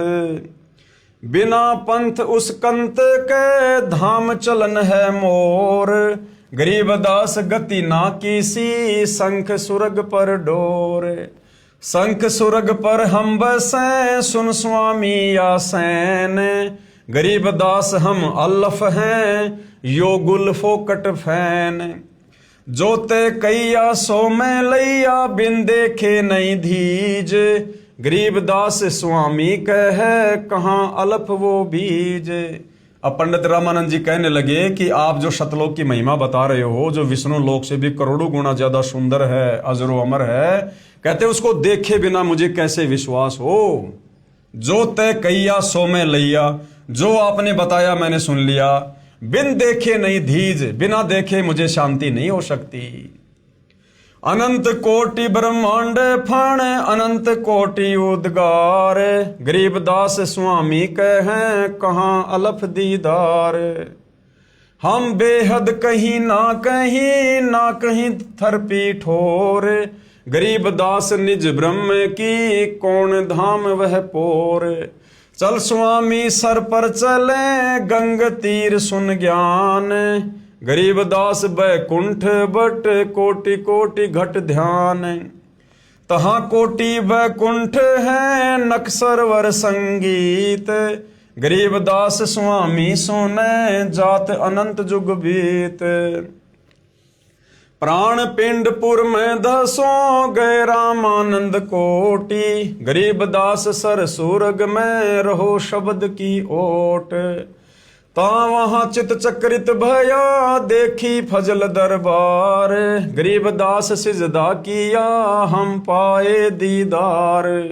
अब शतलोक के दर्शन करके पंडित रामानंद जी के तो होश उड़ गए। तहाँ वहां चित चक्रित भया, दिमाग चकरा गया उनका। तो शतलोक की वो महिमा देखकर, शतलोक के नज़ारे देखकर, वहां पर परमात्मा को बैठा हुआ देखकर, जब उन्होंने परमात्मा का वहां पर दीदार किया, दर्शन किए। तुम स्वामी मैं बाल बुद्धि भरम कर्म किए नाश, गरीबदास निज ब्रह्म तुम हमरे दृढ़ विश्वास। और कहा कि स्वामी तो वास्तव में आप हो, मैं तो बाल बुद्धि हूं, मेरे सारे कर्म भरम आपने नष्ट कर दिए अध्यात्म को लेकर।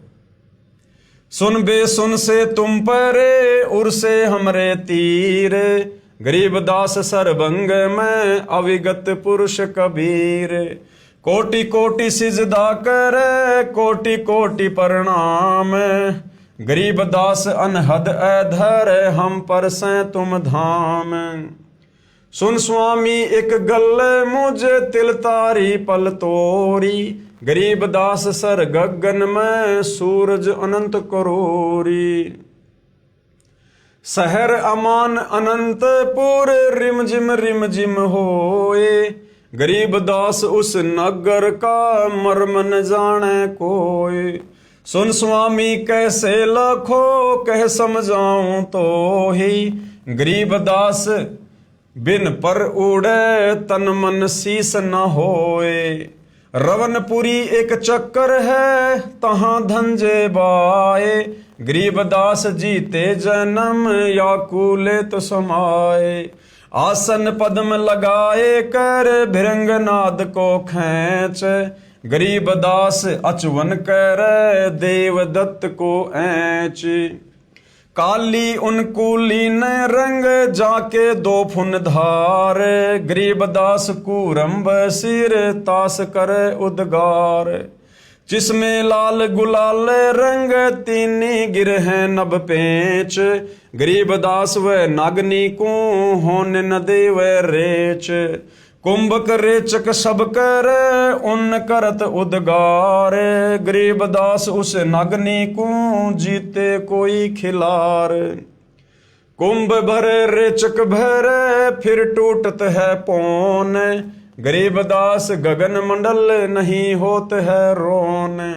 आगे घाटी बंद है इंगला पिंगला दोए, गरीबदास सुषमन खूले तास मिलावा होए।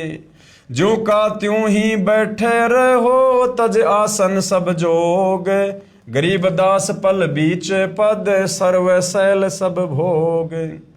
कोटि कोटि बैकुंठ है कोटि कोटि शिव शेष, गरीबदास उस धाम में ब्रह्मा कोटि नरेश। आवादान अमानपुर चली स्वामी ता चाल, गरीबदास पर लो अनंत बोहरी न झंपे काल। अमर चीर तहां पहरी है अमर हंस सुख धाम, गरीबदास भोजन अजर चल स्वामी निज धाम। बोलत रामानंद जी सुन कबीर करतार, गरीबदास सब रूप में तुम ही बोलनहार। तुम साहिब तुम संत हो तुम सतगुरु तुम हंस, गरीबदास तुम रूप बिन और न दूजा अंश। अब पंडित रामानंद जी क्या कह रहे हैं कि हे परमात्मा जी, अब मेरी सब समझ में आ गया सतलोक देखने के बाद।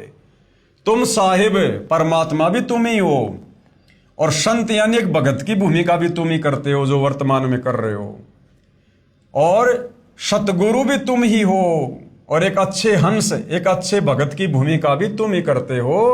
गरीबदास तुम रूप बिन और न दूजा अंश। तो भाई और बहनों, वर्तमान में जो जगत गुरु तत्वदर्शी की भूमिका इस सृष्टि में इस पृथ्वी पर जो महापुरुष निभा रहे हैं सतगुरु रामपाल जी, ये स्वयं साहिब हैं, परमात्मा हैं। मैं भगता मुक्ता भया किया कर्म कुंद नाश, गरीबदास अविगत मिले मेटी मन की बांश। दोहूं ठोर है एक तू भया एक से दोए, गरीबदास हम कारणे उतरे हैं मगजोए।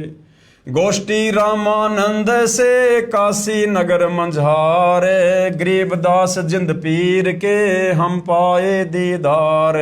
बोले रामानंद जी सुनो कबीर सुभान, गरीबदास मुक्ता भये उदरे पिंड और प्राण।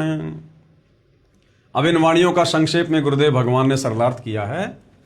कबीर साहिब यानी कबीर देव ने स्वामी रामानंद जी से पूछा कि स्वामी जी आप क्या पूजा करते हो? तो पंडित रामानंद जी ने कहा कि मैं वेदों व गीता जी के अनुसार साधना करता हूं।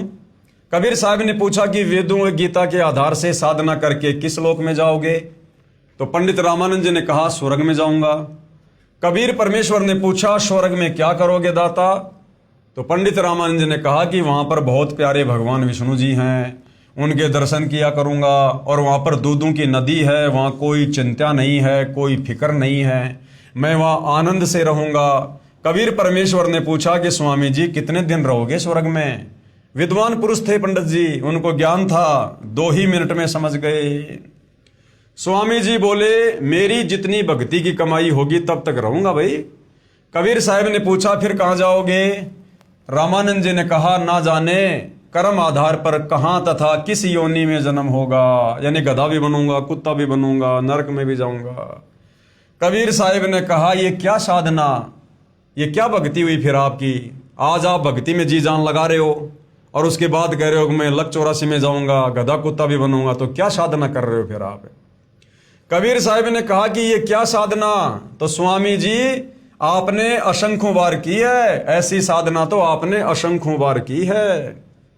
कबीर साहब ने कहा कि ये साधना तो स्वामी जी आपने असंख्यों बार की है, इससे जीव मुक्त नहीं हो सकता।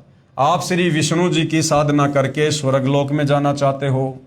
जो साधक ब्रह्म साधना करके, यानी विष्णु जी की साधना से ऊपर है ब्रह्म साधना, काल की साधना, ओम नाम का जो जाप होता है, जो भगत ब्रह्म साधना करके ब्रह्म लोक में जाते हैं वे भी जन्म मृत्यु के चक्कर में ही रहते हैं, क्योंकि एक दिन महास्वर्ग जो ब्रह्म लोक में बना है वो भी नष्ट हो जाएगा। गीता जी के 8वें अध्याय का 16वां श्लोक बताता है, पंडित रामानंद जी तो विद्वान पुरुष थे, उनको तो श्लोक उंगलियों पर याद थे। पंडित रामानंद जी ने कहा आप ठीक कहते हो, ऐसा ही लिखा है। कबीर साहिब ने कहा बताओ जी फिर कहाँ रहोगे? न आपके श्री कृष्ण मुरारी ही रहेंगे, ये ब्रह्मलोक विष्णु लोक आदि के सर्व प्राणी तथा श्री विष्णु जी आदि तीनों देवता भी नष्ट होंगे, फिर आप कहाँ रहोगे गुरुदेव? फिर रामानंद जी विचार करने पर विवश हो गए। परमेश्वर कबीर साहिब जी ने पूछा स्वामी जी गीता जी का ज्ञान किसने बोला? पंडित रामानंद जी ने उत्तर दिया कि श्री कृष्ण जी ने। परमेश्वर कबीर साहिब जी ने कहा स्वामी जी संक्षिप्त महाभारत द्वितीय खंड पेज नंबर 1531 पुराने वाला तथा 667 नए वाला, उसमें लिखा है कि श्री कृष्ण जी तो कह रहे हैं कि अर्जुन मुझे अब वह गीता वाला ज्ञान याद नहीं है, मैं दोबारा वही ज्ञान नहीं सुना सकता। परमेश्वर कबीर साहिब जी ने सर्व प्रमाण बताए। गीता अध्याय 8 श्लोक 13 में गीता ज्ञानदाता ब्रह्म, ये काल ब्रह्मा विष्णु महेश का पिता दुर्गा का पति क्या कह रहा है? ओम इति एकाक्षरम ब्रह्म व्यवहारण माम अनुशमरण ये परियाति तजन देहम स याति परमाम गतम। ये ब्रह्म गीता बोलने वाला ब्रह्मा विष्णु महेश का पिता दुर्गा का पति, ये काल ब्रह्म ज्योति निरंजन, ये गीता अध्याय 8 श्लोक 13 में गीता का ज्ञान देते समय क्या कह रहा है कि भाई अर्जुन मेरा तो एक ओम नाम का मंत्र है। इसका शब्दार्थ है कि गीता बोलने वाला ब्रह्म अर्थात काल कह रहा है कि माम ब्रह्म यानी मुझ ब्रह्म का तो इति मानी यह है, ओम एकाक्षरम यानी ओम एक अक्षर है, व्यवहारन यानी उच्चारण करके, अनुशमरन सुमरण करने का ये जो साधक, तजन देहम यानी शरीर त्यागते समय तक अर्थात अंतिम श्वास तक, परियाति यानी स्मरण साधना करता है, स यानी वह साधक ही मेरे वाली, परमाम गतम यानी परम गति को, याति यानी प्राप्त होता है। और इस काल की परम गति क्या है? ब्रह्मलोक। और ब्रह्मलोक में गए हुए प्राणी भी वहां अपने भक्ति कमाई नष्ट करके वापस जन्म और मरण में आते हैं। गीता अध्याय 8 श्लोक नंबर 16 इसका प्रमाण है।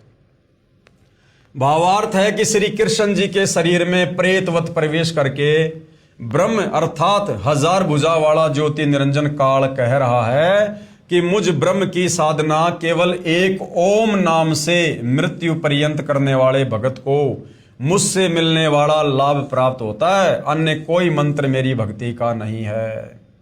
गीता अध्याय 8 श्लोक 5 और 7 तथा 13 में गीता ज्ञानदाता ने अपने विषय में साधना करने वाले को बताया कि जो मेरी साधना ओम नाम का स्मरण अंतिम श्वास तक करता है वह मुझे ही प्राप्त होगा। इसलिए तू युद्ध भी कर तथा मेरा ओम नाम का स्मरण भी कर, क्योंकि युद्ध हल्ला ऊंचे स्वर से शोर करके किया जाता है। इसलिए कहा है कि ओम नाम का उच्चारण ऊंचे स्वर में शोर करता हुआ स्मरण भी कर तथा युद्ध भी कर। अब भाई और बहनों, ये काल क्यों कह रहा है कि इस ओम नाम का जाप जोर जोर से उच्चारण करके करो, ओम ओम? क्योंकि भाई और बहनों, किसी भी मंत्र का मौखिक जाप करना और मानसिक जाप करना, उन दोनों की कमाई में रात और दिन का अंतर होता है। ओम नाम का यदि आप मुंह से बोलकर शोर करके जाप करोगे ओम ओम, तो गुरुदेव ने बताया उसका केवल एक ही लाभ मिलेगा, एक मंत्र का एक ही लाभ मिलेगा। और जब हम तत्वदर्शी संत की शरण में आकर उनके बताए अनुसार विधिवत जब उस ओम मंत्र का मानसिक जाप करेंगे, मन ही मन में जाप करेंगे, तो उससे 1000 गुना ज्यादा लाभ मिलेगा, 1000 गुना ज्यादा। लेकिन ये काल नहीं चाहता कि किसी की भक्ति कमाई इतनी बन जाए कि जो कोई 1000 युगों तक लंबे समय तक ब्रह्मलोक में रहे। अगर वो इतने लंबे समय तक वहां पड़ा रहेगा तो फिर दोबारा मनुष्य जन्म प्राप्त कैसे करेगा, और दोबारा जल्दी मनुष्य जन्म प्राप्त नहीं करेगा तो फिर काल फिर किसके सूक्ष्म शरीर से वासना निकाल के खाएगा। फिर गीता अध्याय 8 श्लोक 6 में कहा है कि ये विधान है कि जो जिस प्रभु का अंत समय में स्मरण करता हुआ शरीर त्यागता है वह उसी को प्राप्त होता है। गीता ज्ञानदाता प्रभु गीता अध्याय 8 श्लोक 8 से 10 तक तीनों श्लोकों में ब्रह्म से अन्य पूर्ण परमात्मा परम दिव्य पुरुष परमेश्वर अर्थात पूर्ण ब्रह्म के विषय में कह रहा है कि यदि कोई उसकी साधना करता हुआ शरीर त्यागता है तो उसी पूर्ण परमात्मा परमेश्वर को ही प्राप्त करता है। यानी गीता ज्ञानदाता दुर्गा का पति ब्रह्मा विष्णु महेश का पिता काल ब्रह्म गीता अध्याय 8 श्लोक 8 से 10 में अपने से अन्य उस पूर्ण परमात्मा की भक्ति करने का विधान भी बता रहा है कि जो उस पूर्ण परमात्मा की भक्ति करेगा अंतिम समय में शरीर छोड़ते समय तक उसी पूर्ण परमात्मा के लोक में जाएगा। और उस पूर्ण परमात्मा की भक्ति बताने वाला भाई गीता अध्याय 4 श्लोक नंबर 34 में बता दिया कि अर्जुन किसी तत्वदर्शी संत की खोज कर, वो तत्वदर्शी महात्मा तुझे परमेश्वर की भक्ति के बारे में बताएंगे, मुझे ज्ञान नहीं है। तो भाई और बहनों, वह तत्वदर्शी संत वर्तमान में धरती पर सतगुरु रामपाल जी हैं जिनके पास में पूर्ण ब्रह्म परमेश्वर की कंप्लीट जानकारी है, पूर्ण मुक्ति का मार्ग है। सतगुरु रामपाल जी ही जगत के तारणहार हैं, जगत के मुक्ति दाता हैं।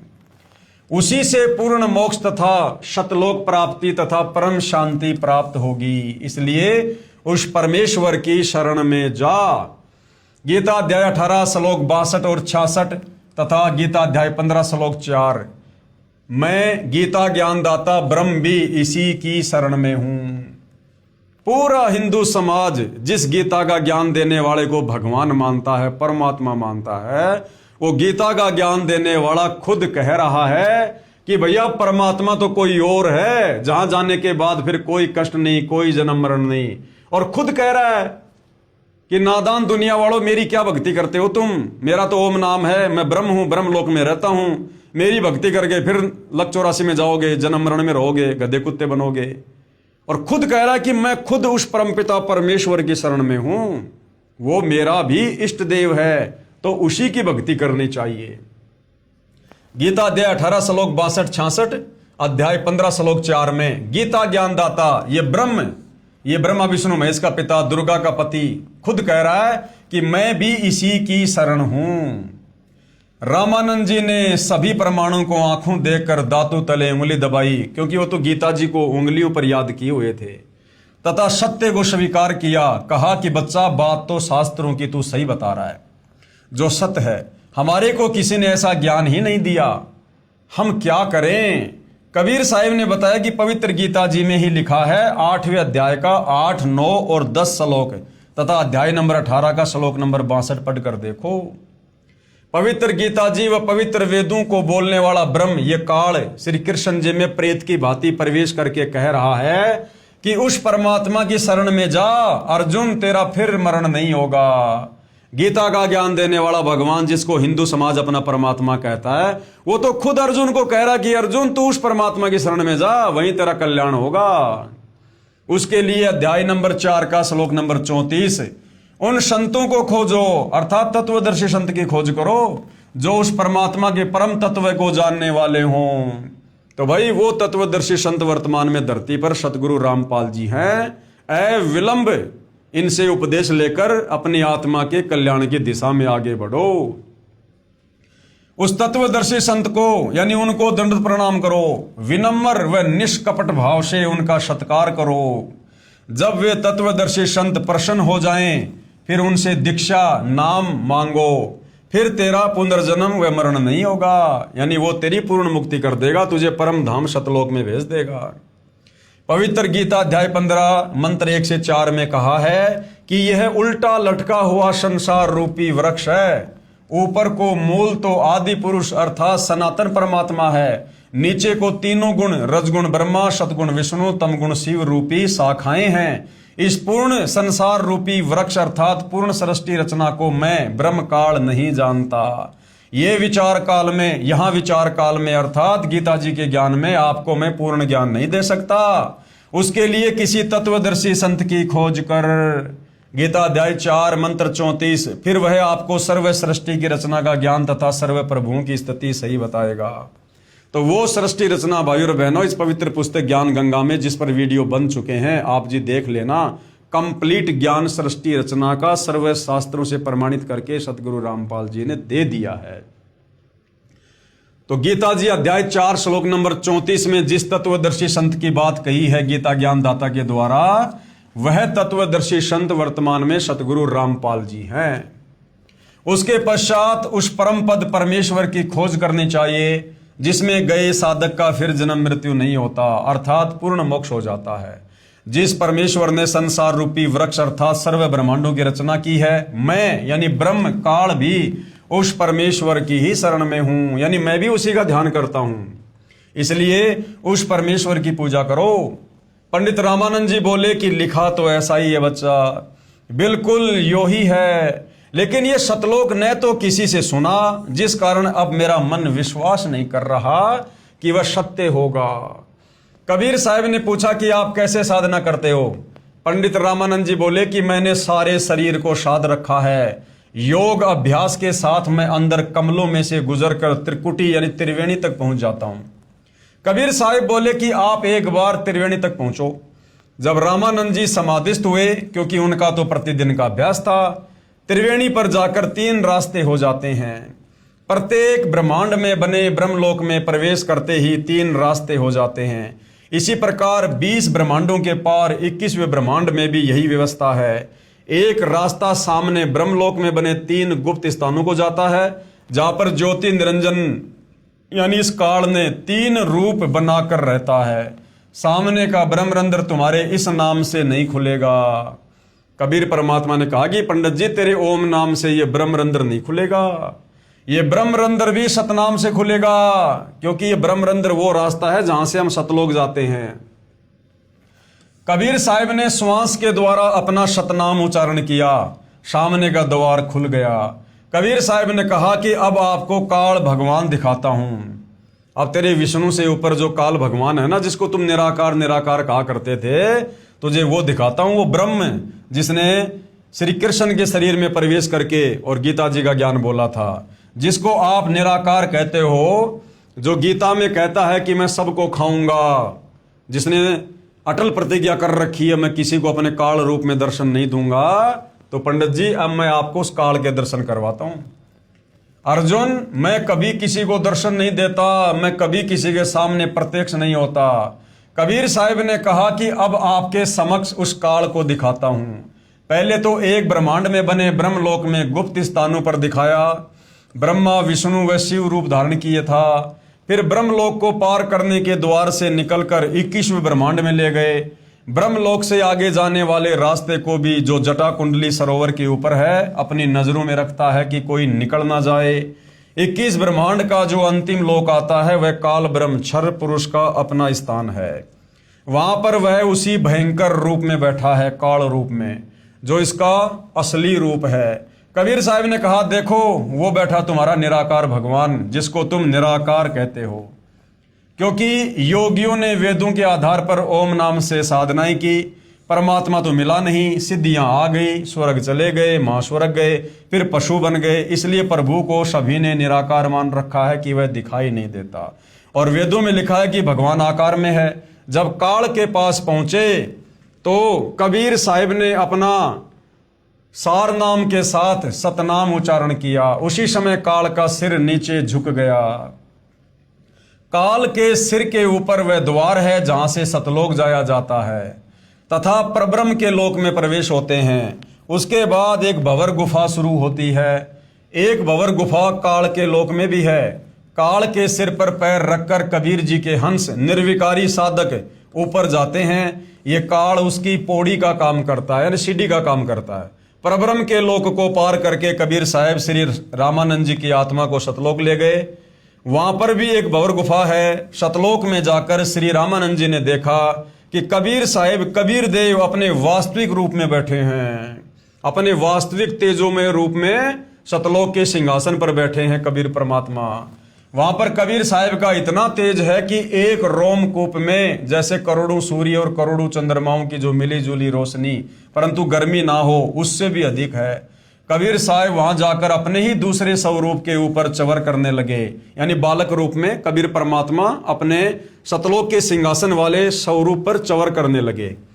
श्री रामानंद जी ने सोचा कि भगवान तो ये है जो सिंहासन पर विराजमान है और ये कबीर यहाँ का कोई सेवक है, परंतु लोक सबसे न्यारा है, परमात्मा का बहुत तेज है, ऐसा सोच ही रहे थे। इतने में परमात्मा का तेजोमय रूप सिंहासन से उठा और 5 वर्षीय बच्चे के रूप में परमेश्वर कबीर जी तख्त पर विराजमान हो गए। परमेश्वर का जो वास्तविक तेजोमय रूप नजर आ रहा था वह बालक रूप कबीर साहिब पर चवर करने लगा। उसके बाद कबीर साहिब का दूसरा तेजोमय रूप बालक वाले रूप कबीर साहिब में समा गया और अकेले 5 वर्षीय बच्चे के रूप में कबीर परमेश्वर तख्त पर विराजमान थे। चवर ऑटोमेटिक चल रहा था। इतने में रामानंद जी की आत्मा को वापस शरीर में भेज दिया। उनकी समाधि टूटी, सामने देखा कबीर साहिब 5 वर्ष के बच्चे के शरीर में बैठे हैं।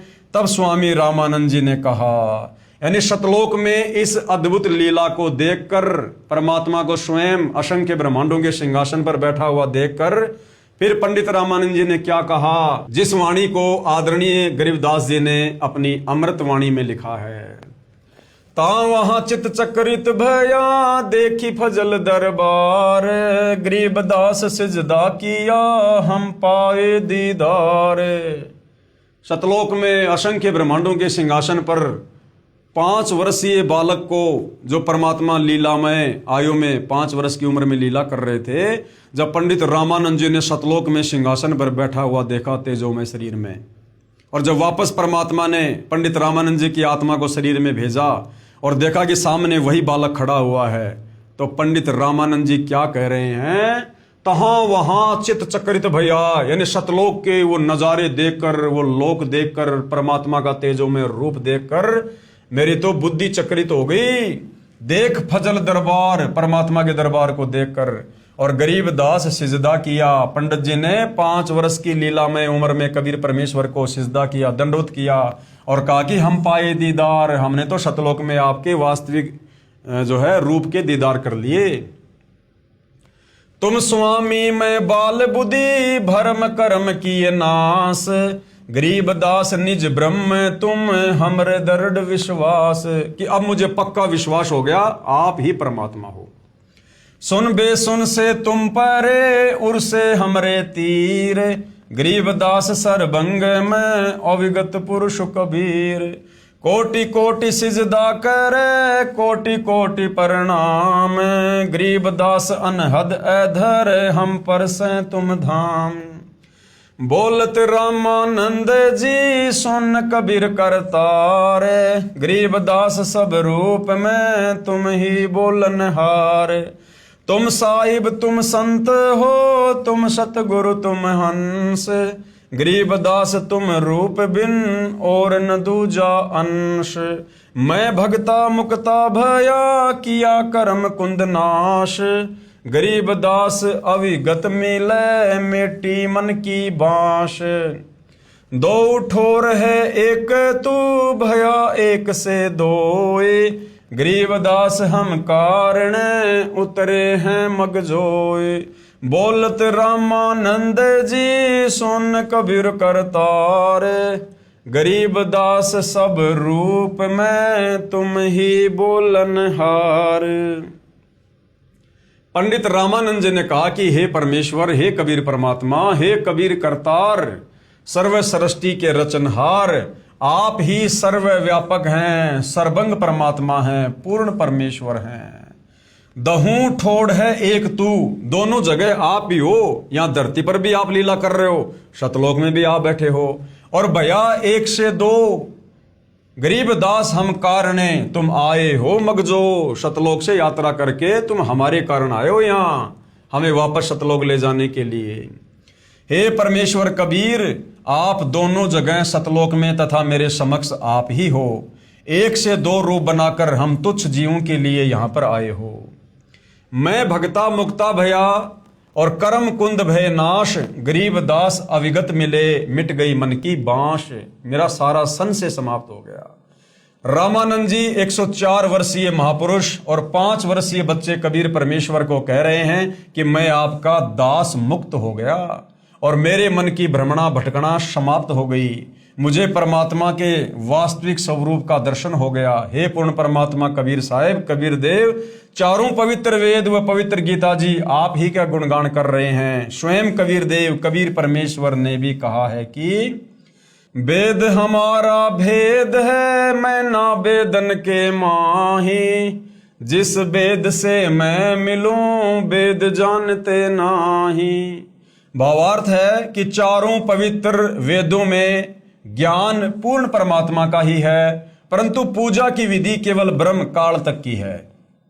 परमेश्वर कबीर यानी कबीर देव की पूजा विधि के ज्ञान व तत्व ज्ञान के लिए पवित्र वेदों तथा पवित्र गीता जी में कहा है कि उसे तो कोई तत्वदर्शी संत ही बता सकता है जो स्वयं ही परमेश्वर होता है। ध्यान दो भाई और बहनों, क्या कहा गया है, क्या कहा जा रहा है कि परमेश्वर कबीर की पूजा विधि के ज्ञान व तत्व ज्ञान के लिए पवित्र वेदों तथा पवित्र गीता जी में कहा है कि उसे तो कोई तत्वदर्शी संत ही बता सकता है। यानी सतलोक की जानकारी, कबीर परमात्मा की जानकारी, पूर्ण मोक्ष की जानकारी कौन बता सकता है? उसे तो कोई तत्वदर्शी संत ही बता सकता है। तो वर्तमान में धरती पर तत्वदर्शी संत कौन है? सतगुरु रामपाल जी। और वह तत्वदर्शी संत कौन होता है? जो स्वयं ही परमेश्वर होता है, जो खुद परमात्मा ही होता है। अब यहां सतगुरु रामपाल जी, आप और हम नादानों की नादान बुद्धि को देखते हुए अपने आप को छुपा कर कह देते हैं कि मुझे तो कबीर परमात्मा ने भेजा है, मैं तो कबीर जी का सेवक हूं, मुझे तो कबीर जी ने यहां पर दास बनाकर भेजा है। लेकिन भाई और बहनों, वो कबीर परमात्मा समर्थ है, उसने अपना ज्ञान बताने के लिए, समझाने के लिए किसी दास को भेजने की आवश्यकता नहीं पड़ती है। और जब से काल की सृष्टि रची है, अनंत करोड़ बार परमात्मा आ चुके हैं। हम विशेषकर 4 युगों का इतिहास जानते हैं, सतयुग से लेकर वर्तमान तक का। सतयुग से वर्तमान तक किसी भी धर्मशास्त्र में यह जानकारी नहीं है, वो चाहे 5वां वेद सूक्ष्म वेद क्यों ना हो, कि कबीर परमात्मा ने हम काल जाल में फंसी आत्माओं को बाहर निकालने के लिए, ज्ञान समझाने के लिए किसी संत को या किसी आत्मा को सतलोक से भेजा हो। ये कबीर परमात्मा स्वयं ही आते हैं। पवित्र गीता जी में कहा है कि उसे तो कोई तत्वदर्शी संत ही बता सकता है, गीता अध्याय 4 श्लोक 34 में, जो स्वयं ही परमेश्वर होता है या कोई उसका भेजा हुआ वास्तविक प्रतिनिधि होता है। अपना प्रतिनिधि बनकर स्वयं कबीर परमात्मा जी ही आते हैं, जो वर्तमान में सतगुरु रामपाल जी के नाम से धरती पर प्रकट हैं। उससे उपदेश प्राप्त करके पूर्ण मोक्ष व परम शांति प्राप्त होती है। दूसरा भाई और बहनों, इस काल के लोक से बाहर निकलने का विकल्प रास्ता नहीं है।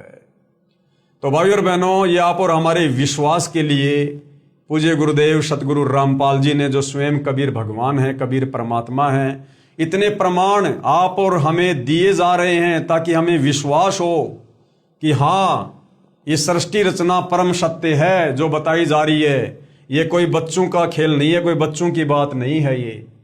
तो भाई और बहनों, अब आप और हमें इतने सारे धर्मशास्त्रों से प्रमाण देखकर, इतने सारे महापुरुषों के प्रमाण देखकर, जिन्होंने आंखों सतलोक देखा, सतलोक देखी महिमा उन्होंने अपने ग्रंथों में लिखी, और वर्तमान में सतगुरु रामपाल जी ने सर्व धर्मशास्त्रों से प्रमाणित कर दिया है। तो भाई और बहनों, हमारे मन का ये संशय अब मिट जाना चाहिए, खत्म हो जाना चाहिए कि वास्तव में एक परमात्मा कौन है, सर्वशक्तिमान परमेश्वर कौन है, जिनकी शरण प्राप्त करके, जिनकी भक्ति करके हम इस काल बलि के 21 ब्रह्मांड से, यहाँ के जन्म मरण के कष्ट से, 184 योनियों के कष्ट से, नरक के भयंकर कष्ट से मुक्त होकर अपने निज घर सतलोक जा सकते हैं, जहाँ जाने के बाद साधक फिर लौटकर इस गंदे संसार में वापस नहीं आता है। उसके लिए भाई और बहनों ज्ञान को समझना बहुत ज़रूरी है, और इस ज्ञान को समझाने के लिए सतगुरु रामपाल जी ने ज्ञान गंगा सहित सैकड़ों की संख्या में पुस्तकें लिखी हैं, हजारों की संख्या में रह रहकर तत्व ज्ञान युक्त सत्संग किए हैं। ना जाने कौन सी बात हमारी समझ में आ जाए और हम इस ज्ञान से परिचित होकर सतगुरुदेव भगवान से उपदेश लेकर अपनी आत्मा का कल्याण करवा सकें। वरना भाइयों और बहनों, इस काल के लोक में काल प्रेरणा से हर तरफ, चाहे कोई साधु संत महात्मा, आचार्य शंकराचार्य, मुल्ला पोप पादरी, कोई भी हो, ये केवल आपको भटकाने का काम करेंगे, आपको काल के जाल में फंसाए रखने का ज्ञान देंगे। क्योंकि कबीर परमात्मा के अलावा जब ये तत्वदर्शी संत के रूप में आते हैं तो उनके अलावा जितने भी साधु संत महात्मा होते हैं वो काल प्रेरित होते हैं, काल के द्वारा भेजे गए होते हैं। उन संतों का स्वार्थ सबसे आगे होता है। उन्होंने केवल अपना धार्मिक धंधा चलाना होता है, उन्होंने लोगों के आत्म कल्याण से कोई मतलब नहीं होता है। वे स्वयं काल के जाल में होते हैं, शास्त्र विरुद्ध साधना करते हैं। आप लोगों को उपदेश देकर कहां से वो सतलोक की सैर करवा देंगे। तो भाई और बहनों, आज मौका है, सुअवसर है। अनंत करोड़ युगों के बाद ये बिल्ली के भाग का छीका टूटा है। थोड़ी सी रुचि दिखाओ, थोड़े निष्पक्ष होकर धैर्य के साथ सतगुरु रामपाल जी के द्वारा लिखी पुस्तकें पढ़ो, उनके द्वारा किए गए सत्संग सुनो। अवश्य परमात्मा दया करेंगे, ज्ञान समझ में आएगा और उपदेश लेकर अपनी आत्मा का कल्याण करवाइए। हम केवल आप लोगों से प्रार्थना ही कर सकते हैं। तो भाइयों और बहनों, आज के वीडियो में केवल इतना ही। आगे और दृढ़ विश्वास के लिए हम अन्य धर्मों की पवित्र पुस्तकों से ये प्रमाण देखेंगे कि वास्तव में कबीर परमात्मा जी ने रह रहकर चारों युगों में सतलोक के विषय में जो जानकारी दी है वो परम सत्य है। और वर्तमान में सभी धर्मों के सभी धर्मशास्त्र इस बात का समर्थन भी कर रहे हैं। तो आज के वीडियो में केवल इतना ही। कल फिर परमेश्वर के आशीर्वाद से सेवा में हाजिर होंगे। तब तक गुरुदेव भगवान हम सबको आज्ञा दे, आशीर्वाद दे, सद्बुद्धि दे, हमारा मार्गदर्शन करें, हमें भ्रमने भटकने से बचाए। बंदी छोड़ सतगुरु रामपाल जी परमेश्वर जी की जय हो।